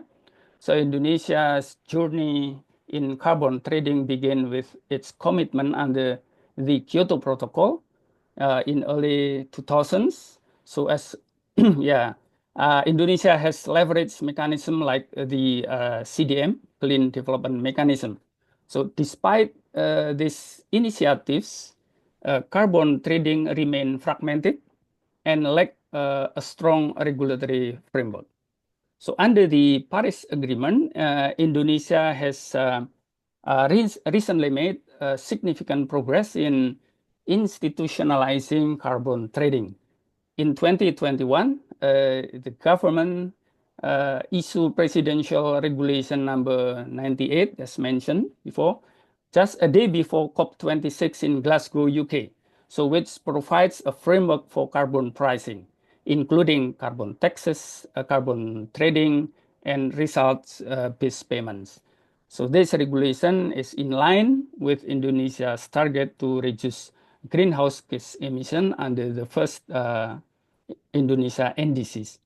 So on one of the important milestones is the launch of the Indonesia Carbon Exchange Platform in 2023.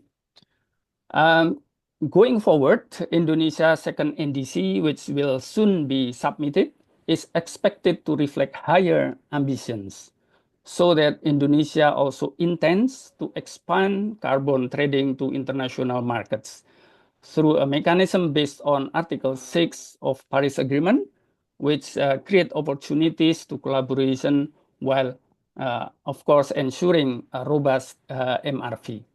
So in summary, I think Indonesia's journey on carbon trading reflect a gradual evolution to really step by step from a pilot project to a structured policy framework, driven by national and international climate commitment, of course. So the upcoming second NDC will mark an important step forward, balancing ambitions with implementation capacity. Amid global attention, Indonesia leadership on carbon trading can serve as a model for other developing countries, while also offering new opportunities for global collaboration on climate change.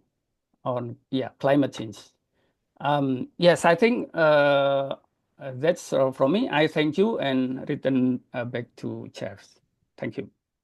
Pak Shaiful, thank you very much for your for the enlightening information that you are sharing. Also, the comments that you provided with the expectation that it will be able to complement of all the information that has been delivered by the previous speakers. So again, thank you very much, Pak Saiful, for your comments. Now, the second comments, I would like to invite Dr. Arita Suwarno. She is a researcher and lecturer from Wageningen University. Ibu Arita, the floor is yours.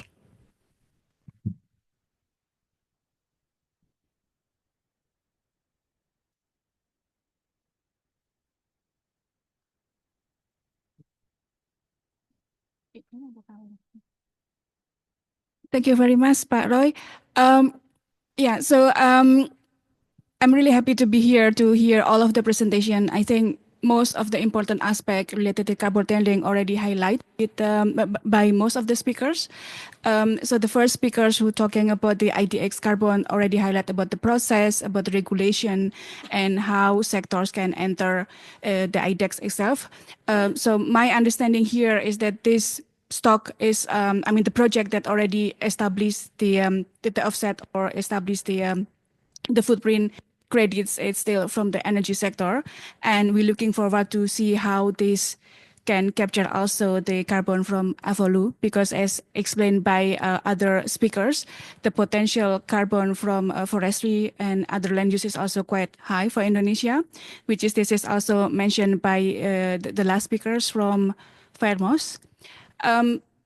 From academia, we also curious about how research can elaborate in this in this process. For example, how we can work together in establishing benefit sharing. For example, if this carbon credit is generated by one project, which is also involve the participation of the local people, or if this project is apparently conducted by smallholders. So that's something that may be interesting to discuss in this session. But I think all of the presentation already provide integrated a view about the opening market. And again, I really appreciate the evolution taken by Indonesian government just in the past.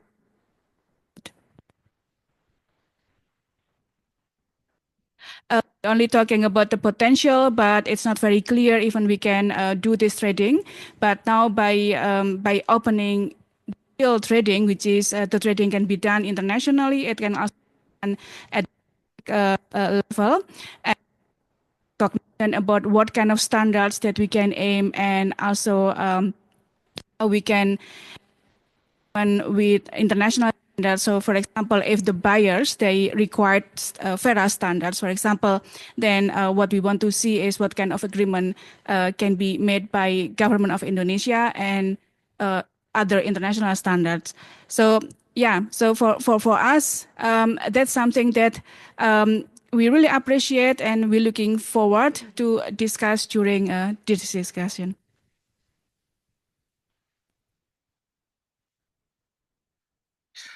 Thank you, Ibu Arita, for your comments. I think I need to emphasize what you commented on the nexus. And I think nexus is very important for this issue. Thank you again for that. So now we enter into the question and answers. And first and foremost, we receive preliminary questions that was sent to us during the registration. Starting from somebody from this room, is Harry Clemens here? So we receive a question from Harry Clemens. Would you like to deliver the questions yourself, or? Okay, thank you. Your question is voluntary carbon markets permission to sell gold standard VERs from Indonesia to companies in the Netherlands based for voluntary offsetting or climate strategy, for example, CSRD reporting, and alternative donate in exchange of SPE1 contribution to NDC. Who are you addressing this question?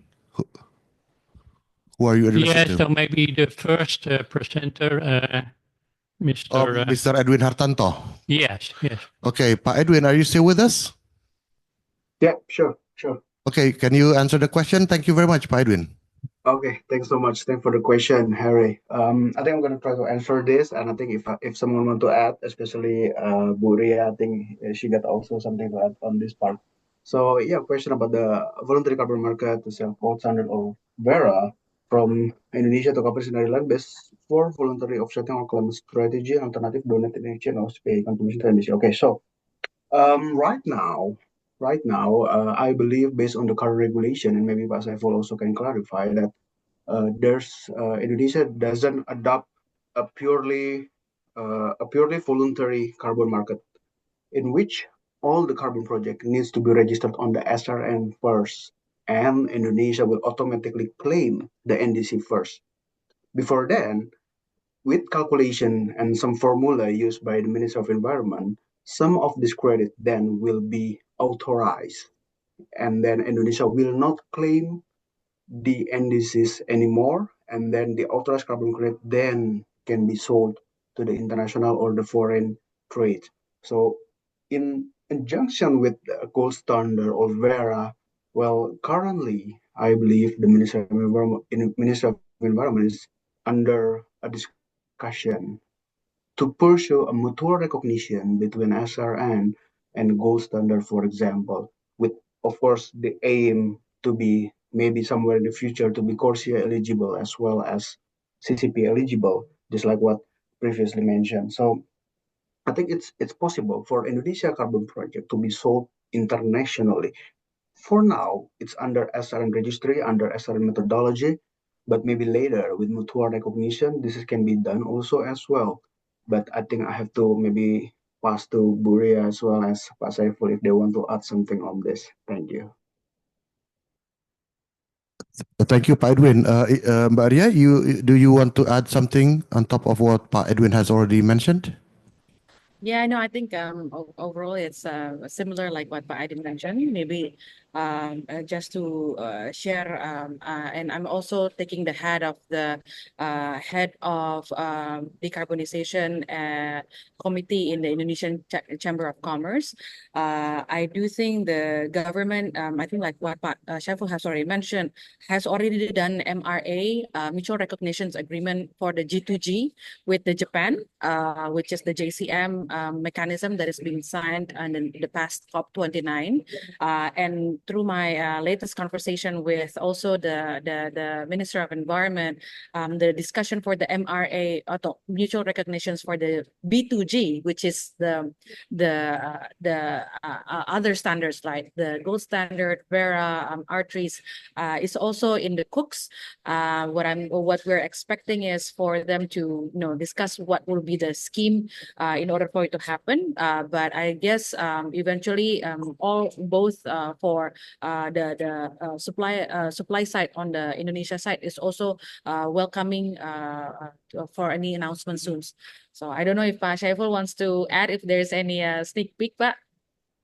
Thank you, Mbak Ria. Pak Saiful, you want to make another additional comments? I think no comment. Thank you. It's clear from Pak Edwin and Bu Ria. Thank you. Okay, thank you very much, Pak Saiful. Thank you, Pak Edwin. Thank you, Mbak Ria. So, Harry, does that answer your question? Well, maybe I would like to ask a bit more about this mutual recognition between the gold standard methodologies and the national methodologies. When can we expect this mutual recognition? Okay, with regard to the mutual recognition agreements, Pak Edwin, very short response. This is actually Minister of Environment territory, so I cannot speak for them. So hopefully as soon as possible, but I don't know about this. Maybe someone want to add on. Okay, thank you, Pak Edwin. So we will be coming back to you, Harry, with regard to that particular question. Thank you so much. So the second question is from Martijn Snoep. Is there Martijn Snoep here? Martijn, you would like to deliver directly your questions? Well, to be honest, I don't exactly remember what my question was, but let us assist you with Thank you. with your own question. Okay, Please. Yeah, I think it's a bit similar to the previous question by Mr. Hari, but what we will be interested to learn about is really what are the options to for other certification mechanisms. Thank you. So for the voluntary carbon market like Verra, but also gold standard, which was just addressed in the previous question, but also what are the options, especially for forestry projects, for the Article 6.4 mechanism or the Paris Agreement crediting mechanism. We know that still there is a lot in development and methodology still need to be developed under Article 6.4. But many countries have already submitted participation requirements to the UNFCCC, indicating which sectors they are going to allow under Article 6.4 and whether they are going to participate anyway. And I was also curious if Indonesia is also considering or has already submitted those participation requirements. And what is actually the possibility for forestry projects, not only under the voluntary carbon market, which was just answered, but also under Article 6.4 of the Paris Agreement. Thank you. Thank you, Martin. If possible, I would like to directly ask Pak Saiful to give a quick response to Martin's question. Pak Saiful. Hi. Yes, thank you. Sorry, I'm going to pray Maghrib here. Well, thank you. With the last question, I hear clearly that with 6.4, Indonesia, I think, because I'm now not in bureaucracy, I'm now in functional, but I understand that Indonesia's interest. Yeah, we already sent a letter of interest for that, but we still haven't decided because international registry for 6.4 is not developed yet, and Indonesia also have a national registry, and we still thinking whether there will be interoperability or we will send the credit through manually. So this is still under discussion, but yeah, we are really interested in the 6.4, also 6.2 as well. Yes, that's it, but thank you. Okay, many thanks, Pak Saiful. Mbak Ria, do you have something to add on this? Okay, Pak Edwin. Okay, thank you, Mbak Ria. Pak Edwin, would you like to add something? Yeah. I think this just the first international carbon trading that's been happened in this past few days. Well, I think it marks this. I think this carbon credit could be the embryo of the Article 6.4 credits, but again subject to the interoperability between the UNFCCC registry as well as SRN. But I guess with the authorized carbon credit, could be the embryo for this Article 6.4 or the Paris Agreement crediting mechanism. Okay, thank you, Pak Edwin. So, Martin, we're good with that? Yes, no, thank you very much for the answers. And maybe, I don't know if it's known, but if specifically for forestry, so let's say afforestation removals, if that's also considered, or if it's not really known which sectors might be included in Article 6.4. Maybe it's too early, but... Pak Saiful, Yeah, maybe. Oh, okay. Maria, please. Yeah, I'm happy to add. I guess I'm sure Pak Saiful and the Minister of Environment would know the exact specifics, but the interpretation of what is available at the moment, especially for forest players such as us, the 6.4, both 6.4 in Indonesia's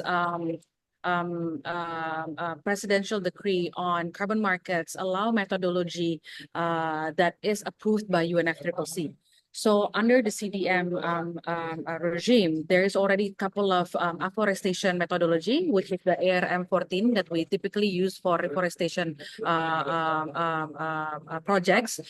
So if you only interpret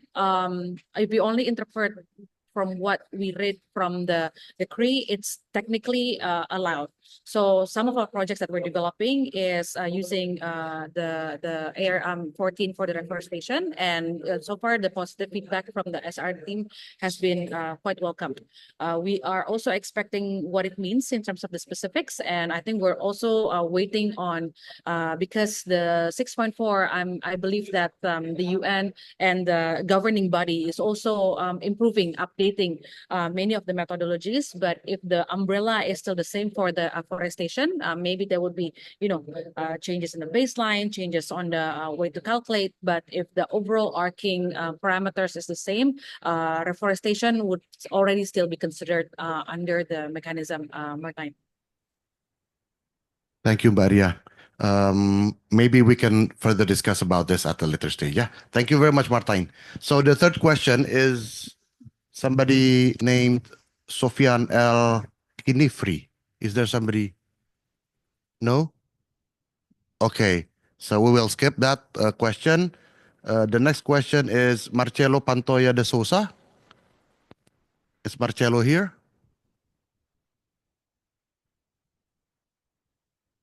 No? Okay, so maybe we can read the questions from Marcelo.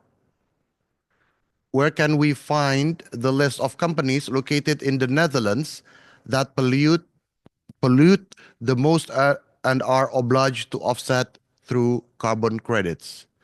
Maybe Naomi, you would like to answer this question. Yes, thank you. So there is a list, I think, on the website of our national competent authority, the Dutch Emissions Authority, and they provide a lot of information on the ETS installations, the ETS1 installations as of now. About, I'm not sure if it is available on company level how much they emit, because that's also sensitive information. But in general, a lot of data on the Dutch companies under the ETS1 is to be found on that website. Okay, thank you so much, Naomi. So there is an online website that you can search for that a particular aspect. Okay, thank you so much. So the next question is from Pa Walter. Walter, would you like to deliver the questions directly? Please.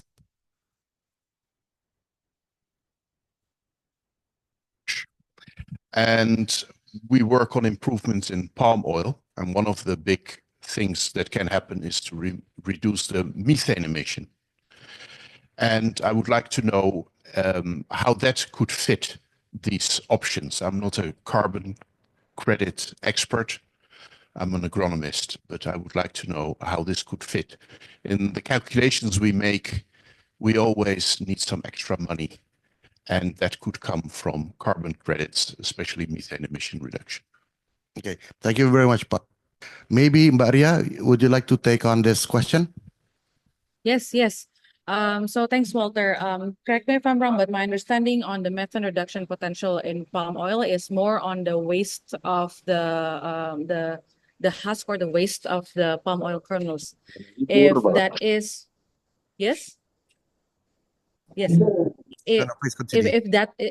If that is the case, then typically we would study it or consider it to be an eligible project under the waste to energy or waste management methodology, less of forestry-based methodology. But there are some methodology that can recognize the reduction of methane from that. I can share you later a bit more details, but it is possible from some different standards.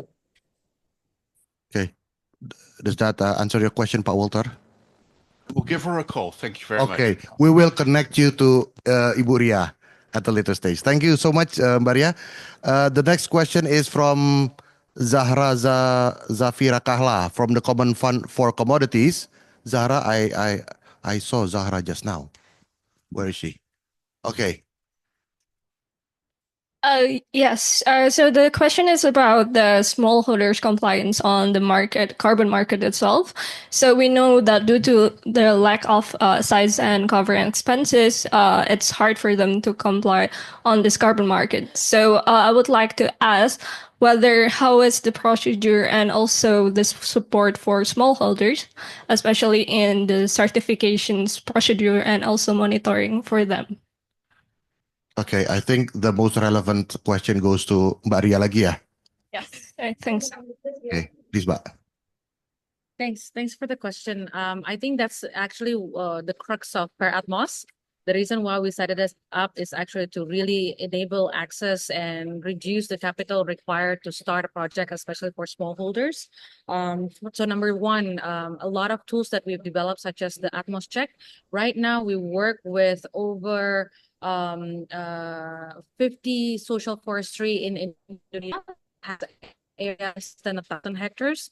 What we're trying to do is we actually try to roll them up as well in terms of the certification process, because the cost to get the verification in place, feasibility study in place, it's a bit difficult.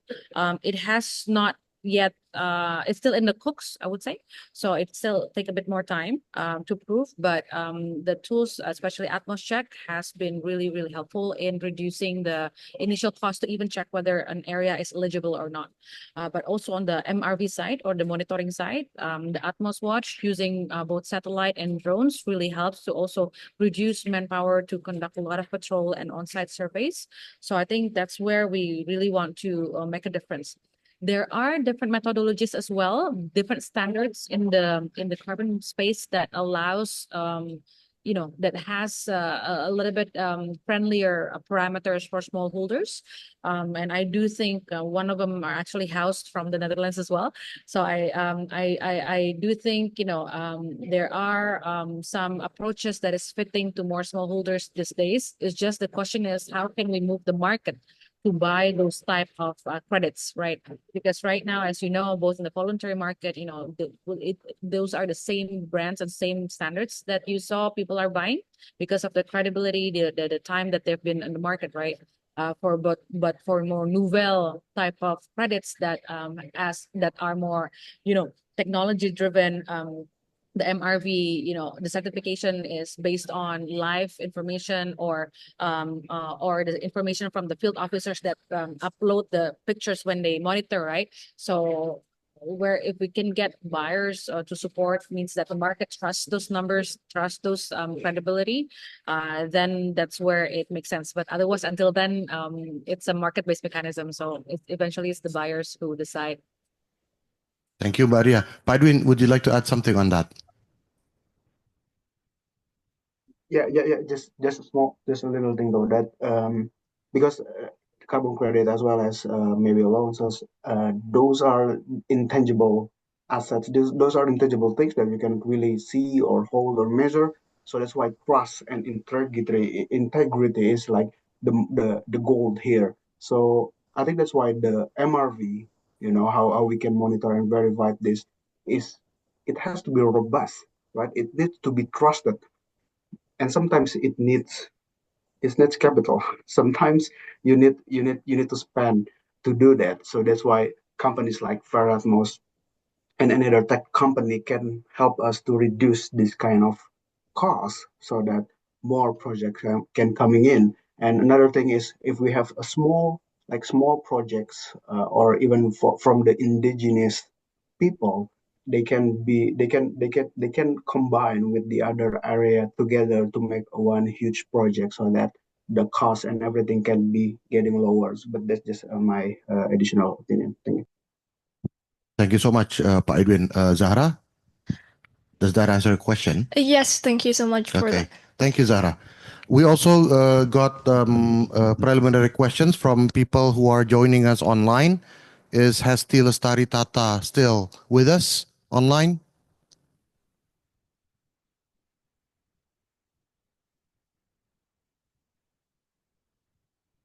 Nope. Okay, so apologies, we need to skip you. The second one is Miss Irawati Eviana from Royal Haskoning. Are you still with us online? Also no.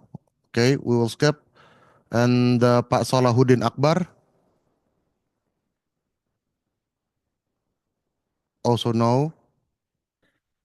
This is a very interesting question coming from Aceh in Lok Sumawe. So Ibu Dinda Priyatini, are you still online? Not online. But the question, maybe not to skip the question is very, very interesting. How to introduce carbon trading for kids with an interactive mode. So this is a very important, simple question, but I think it's worth to be answered. Maybe Pa Edwin first, if I may. Yeah, I think before we can talk about the carbon trading for kids, we have to, introduce what is greenhouses gas emission as well as the danger of climate change to the kids. Because I think we are as adults, we have certain habit and behavior that's been on us since we are kids. And I think we can shape the next generation to be more aware of this issue of the climate change, so they can they can have this new habit and behavior to be more aware and connect everything with the climate. If I do this, what is going to happen to the climate, to the sea, to the atmosphere and everything. So I think before we talking about the carbon trading, I think it's very important to talk about the climate change as well as the greenhouse gases emission, and maybe the other have more comprehensive answer to that. Okay, thank you, Pa Edwin. But this is also interesting, maybe from the perspective of the CSIS, how to deliver this message to children. Mas Ardhi, Oh, are you still well, there? yeah. Oh, I'm not a cat expert though, but yeah, I'd be able to share my perspective. So, lately I've been into board game a lot, play with friends and also play with families as well. So I feel like one of the activities that we can provide to our kids is through games like simulation games or board games. We can involve them into that kind of games, and introduce the kind of market that we want to share to them, like simulation of the carbon market. And also I know that board games has right now Catan and renewable energy, so I feel like that's a good start for kids to know what kind of carbon trade is. Okay, thank you, Mas Ardhi. Mbak Ria, would you like to add something also for this? Yeah, I have three kids. The first one actually has the first-hand experience of why they should not, or he should not, do things that maybe emit. I say asap. Asap is like gas here, in English, but it's the carbon dioxide. But in Indonesia, we call it just asap, right? So I guess because and I think this is quite sad because a lot of kids, my kids, the eldest one is like 5 years old, already get like severe pneumonia, severe coughing just because of the air quality is really poor. I think at one point I was considering to move to my site in North Kalimantan to get a better air. But basically, when he cough and everything, and we start reminding, maybe it's because of the air. What makes the air is bad, is because, maybe you still use high emitting. I don't say a high emitting, high this gas kind of emitting vehicles, or a lot of factories are also emitting, so we should find different ways, right? So it's really close to him, but I need to warn you, for especially for parents, when you say that you maybe there are some cars that are still emitting a lot of carbon dioxide or this gas. The the thing that my kid asked, so why don't you get us a new electric vehicle car? So I think that's sort of like a backlash to me. So we end up having any car. So I guess that's a solution as well. But for kids in Indonesia, kids in Jakarta specifically, I think it's already very close to them because they already see it in the air that they're breathing it every day. But I still opt for the board games anytime if I could. Thank you very much, Maria, Mas Ardhi, and Pak Edwin. Well, the person who delivered this question cannot make it to our event, but we will be sending your responses through email because this is a very important question for, I think, not just for the person who delivered the question, but for many parents in Indonesia. Thank you again. Now, we finished all our preliminary questions. We still have a little bit of time before we end our session, but I would like to open questions from those present in the room, and maybe after that we will go to those who are present in online. So are there any questions from the floor, from people who is actually attending in this room? Yes, Ambassador Andri Hadi, the Ambassador of the Republic of Indonesia to the Kingdom of Belgium. Thank you very much. Maybe for you the question, if I'm not mistaken, that in CBAM or in ETS, you still give the opportunity to have like a free allowance carbon for the companies operated in EU. If it is, after the implementation of the CBAM, and then you give the, advantage for EU company, but for the company that export, let's say Indonesian company that export steel and iron to and then they don't have any benefit to have like a free allowance compare with the EU company. Do you think it's going? This is like a double protection, and I'm afraid it's inconsistent with WTO. Consistent with WTO. Thank you. Yes, thank you for this question. So it is the case that for the CBAM sectors, there will be free allocation, but there will be a gradual phase in of the CBAM, and at the same time, there will be a phase out of the free allocation. So the free allowances that will be given to the companies, they will be completely phased out by the time that CBAM is in full effect. So since these two are working in opposite ways, this should prevent that there is double protection for the CBAM sectors. Thank you, Naomi. Pak Dubes, thank you so much. I feel like, can I add one point? Yes, please. Yeah, Your Excellency, thank you very much for the questions. I feel like, I've been discussing this CBAM and also the BCA in general, border carbon adjustment, even in the UK, EU, or any other countries at COP29, as well as in Singapore lately. As principles, it's still debatable whether it is violating the GATT, which is the under WTO or not. But the EU Commission has a very robust arguments to tackle, quote unquote, the whether or not this is aligned with the WTO.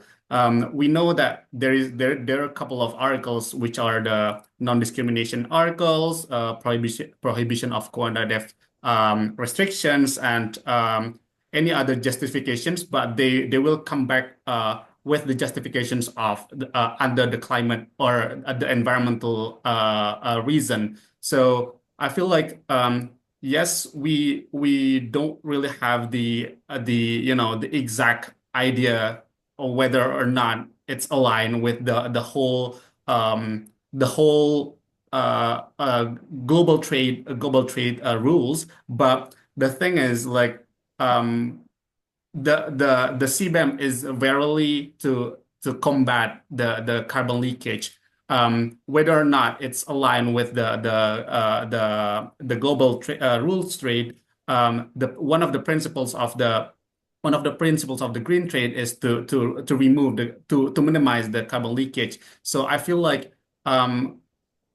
we can put aside the debate, but we still also needs to prepare domestically, because our industry will be impacted if we are not ready to face this in 2026 for the EU and 2027 for the UK. So whether or not the debate is still ongoing, let the debate be debatable, but we as a country still needs to be able to overcome the challenge. Thank you so much, Mas Ardhi, for your additional response. So going to the second question, Bu Arita, would you like to address a question? I want to deliver a question. Yes, please. Yes. Okay, so thank you. This question is more related to the first presenter, which is from ITEX, and also for Ria. My question is related with the eligible entity to enter carbon trading. Especially Buria, you mentioned that you have an app that you can use to check about the eligibility of the project to enter either carbon trading or emission reduction or from the removal. My question is more, how is the eligibility here? For example, if there's a company that wants to also do calculation on the carbon removal from high conservation value or high carbon stock area, and the same entity, for example, they categorize as an emitter, but then they want to develop carbon project in the different places. Is there also captured in your check or in your app? And if, for example, based on the calculation in their emission, they still emit more emission compared to the credit that they can generate it, is there any possibility to enter this scheme through SRN? Because in Vera, the due diligence is usually based on the type of the entity. So that's my questions. Okay, maybe Maria, would you like to respond first? Hi, thanks for the question. So I think specifically for the calculation of how a company who is an emitter who would like to conduct a carbon sequestration project elsewhere, I think we typically call them like insetting. That one, I do think it requires a little bit more work to really understand what's the baseline of the emission and how can the carbon project reduce it. We focuses more on how we can reduce it. So I guess what I can just share a little bit quickly, if I may. Oh, okay. Sharing is not turned on. It's okay. But basically, I can send you later what we can do. Our tool Atmos Check is available for free. www.atmos.com.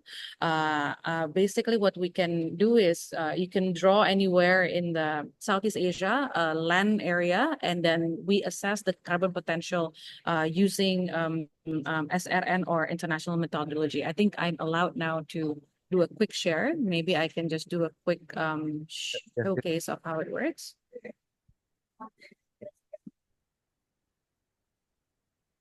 Yeah, just this one. So in our, okay, there's so many buttons on the screen. I need to just move them away. All right. So for anyone who wants to check their eligibility and the carbon credit that is being that is potential for them to generate, they can just go to our website. And I am in a remote area, so maybe the screen sharing is not working as well. But what you can do is you can answer some questions because every country has different eligibility criteria. So say your area is in Indonesia, and then you want to use the national registration system, right? You can just easily upload a shape file, or you can just draw anywhere in Indonesia to check whether your area is eligible or not. And basically this, let me just move this away. Basically, by just drawing any area in Indonesia, we will already use the remote sensing technology to check whether your land is eligible or not and give you a result instantly. So unfortunately, we don't do insetting calculation automatically. But again, if the formula of insetting is how much a company emits minus how much a company can really reduce using certified carbon offsets, we answer the certified carbon offset part. So it could be a good way to start the conversation about how much it can reduce, right? So just giving you an example of how it works, and anyone, you can also just come into our website. But basically, we will be able to give you a high-level estimation whether an area is eligible or not, and maybe if the screen share is being returned. Yeah. The example of the project that I just drew. I hope you saw the screen share that I just did. But after I draw, our remote sensing analysis calls to the different land cover changes the past 10 years, the different parameters that FERA or SRN in this case is asking to fulfill. And therefore, out of the area that I just drew randomly, we can already understand how many hectares of that area is eligible using which methodology in Indonesia that you can use to credit it, and how much carbon tons as well as revenue that you probably get. So we also give you estimation of all of your area or what you want to do there to create the carbon credit.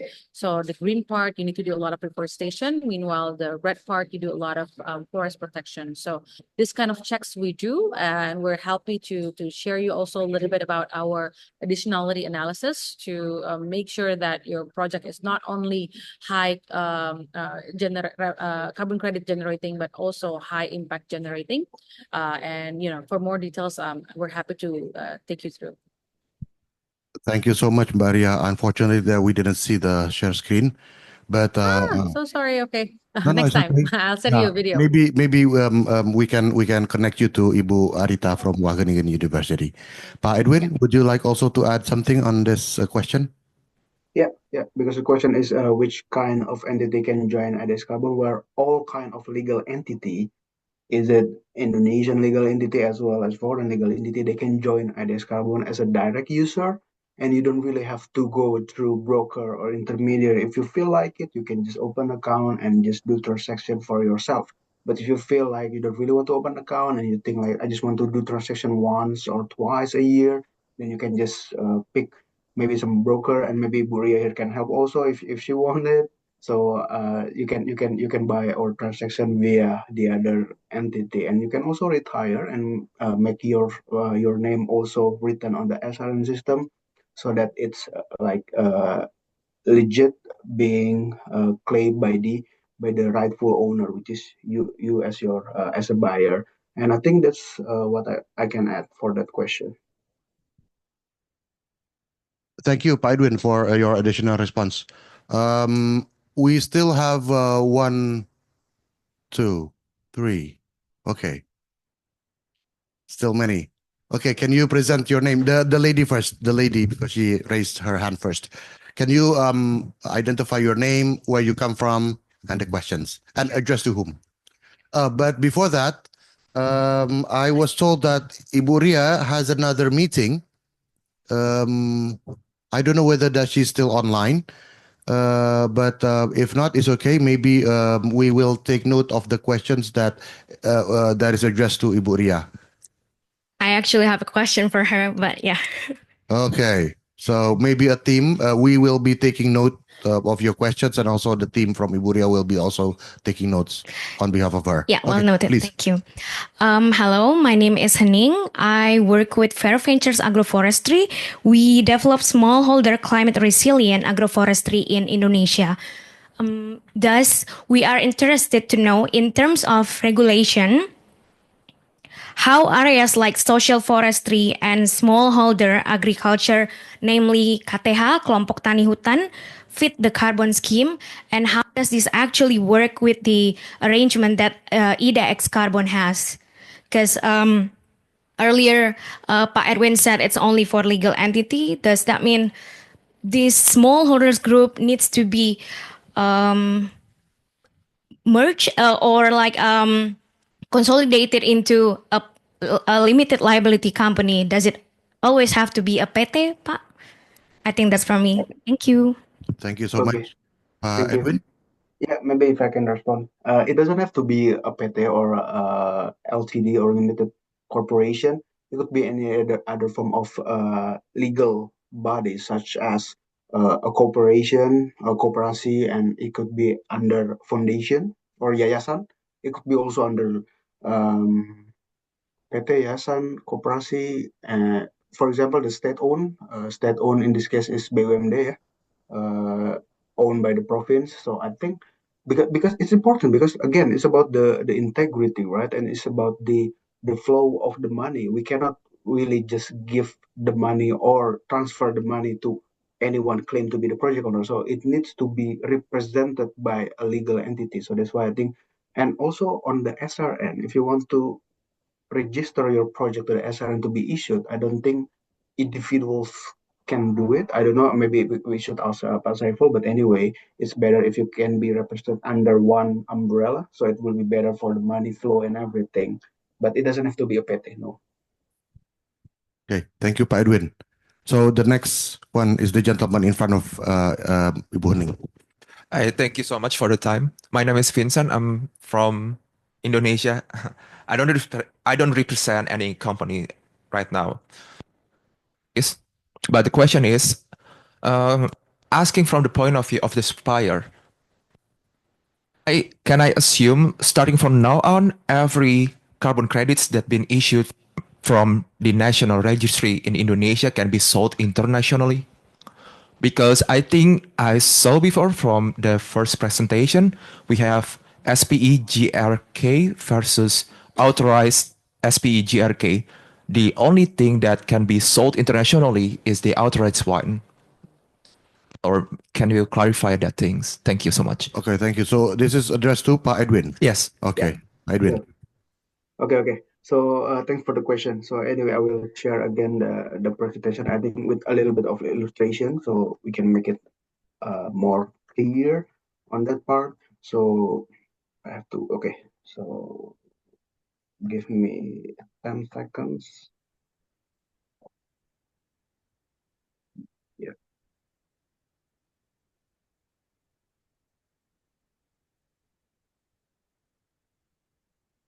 Yeah, so from this slide, I think one of illustration is for this power plant project belong to the PLN, our state-owned enterprises. The issued SPE GRK, or the issued certified emission reductions, as 2.7 million tons in total, right? But out of those 2.7 million, only 500,000 actually authorized by the Minister of Environment. So it means that for this 500,000, in the green bar, it is an NDC claim or achievement that is relinquished by the government. It is waived by the government, and they only will calculate or count it about 2.7 minus 500,000 as Indonesia achievement as an NDC. So if you're asking, does every project now can be sold internationally? No, it needs to be authorized, because then how the authorization can come out is Minister of Environment will have their own formula, their own calculation, which one or which volume of this project will be claimed by Indonesia, which one is we are comfortable to be sold internationally with the NDCs relinquished. So I think that's the, is it clear enough? Yes, thank you so much. Yeah, thank you. Okay, thank you, Pak Edwin. Before we go to the third speaker, Naomi needs to leave, so I will skip you for now. We will go to the online person who raised a question earlier. Her name or his name is Dominica, Master Environmental Policy student from Wageningen University. Dominica, are you still with us? You have a question for Naomi.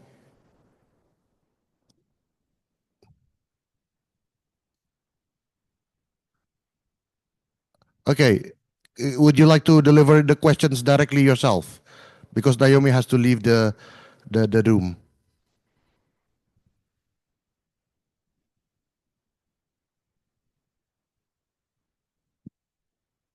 I cannot open the. Oh, can somebody unmute from the operator? Oh, okay. So, oh, okay. You're in a workshop. Okay. So let me read out the questions. So, dear Miss Naomi, thank you for your presentation. I have several questions similar to the Netherlands case for carbon trading and ETS. Number one, similarly to my previous second question to Edwin, in regards to the 3 high quality characteristics mentioned earlier, additionally permanence and leakage, what are the strategies implemented by the Netherlands and what are the main bottlenecks that are faced by the Netherlands to date? Number two, I am curious, particularly to the cross-border trading mechanism among EU countries. Could you please enlighten us a bit how the Netherlands involves in this particular dynamics within EU ETS? Question number three, in what way or through what plans or activities does bilateral collaboration between Indonesia and the Netherlands look like in the near future in this field of carbon credit or ETS? Apologies for the rather multiple questions I had. So, anyways, please, Naomi. Yeah, okay, thank you. So I will start with the last question, maybe. So how do we see future cooperation? I think as of now, the 2 ETS systems, so the EU ETS and the Indonesian ETS, are still quite different. But it's of course very positive that Indonesia has introduced this system in 2023. And I think what we can do is we have experience from 2005 onwards. So please make use of that. We are always happy to provide information, answer questions. So I think that would be my answer to that question. And then could you remind me of the second one? The second question is that Dominica is curious, particularly the cross-border trading mechanism among EU countries. And she would like you to enlighten her on how the Netherlands involved in this particular dynamics within EU ETS. So if I understand correctly, the CBAM cross-border trading mechanism, probably. Yeah. Okay. So what is for the EU ETS and in general for the EU climate goal and the national climate goal in the Netherlands is that we have to reduce emissions in our own grounds. So as of now, we are not participating in Article 6 carbon trading. And this is for our 2030 target and for our 2050 target as well. Yeah, so. Okay, thank you. The first question, in regards to the 3 high quality characteristics, additionally, permanence and leakage, what are the strategies implemented by the Netherlands and what are the main bottlenecks that are faced by the Netherlands to date? Okay, so again, we are participating in the EU ETS. So I think for carbon leakage, we mentioned already that there's free allocation, which is now being decreased faster for the CBAM sectors.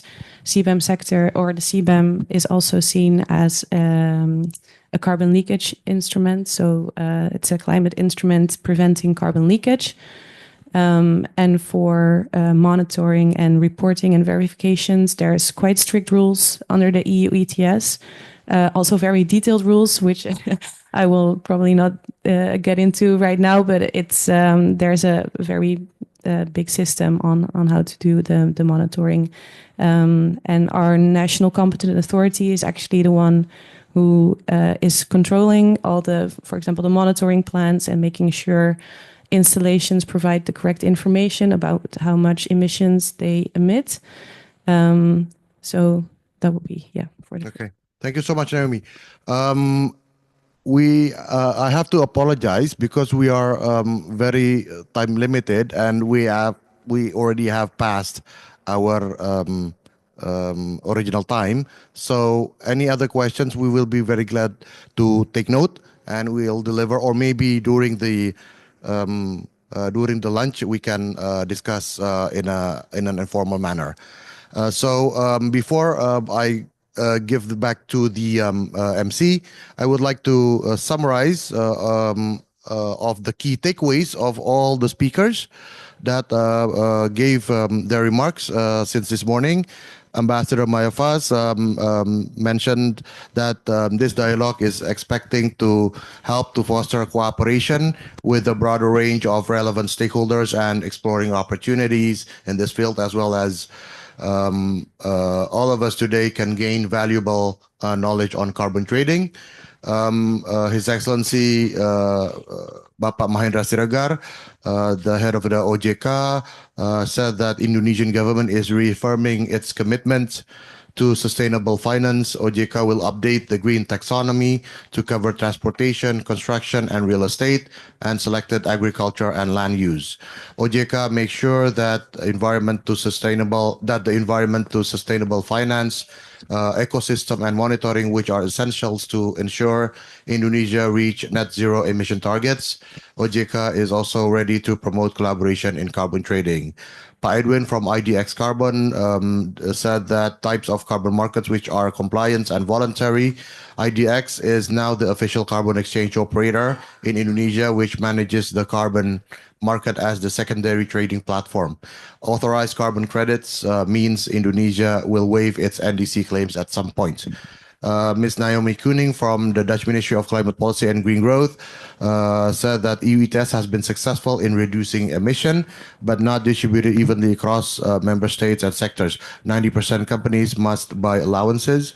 EU Green Deal brings changes in certain sectors such as aviation, energy, and those affected by CBAM, and also various other sectors under the framework of ETS 1 and 2, including in the Netherlands.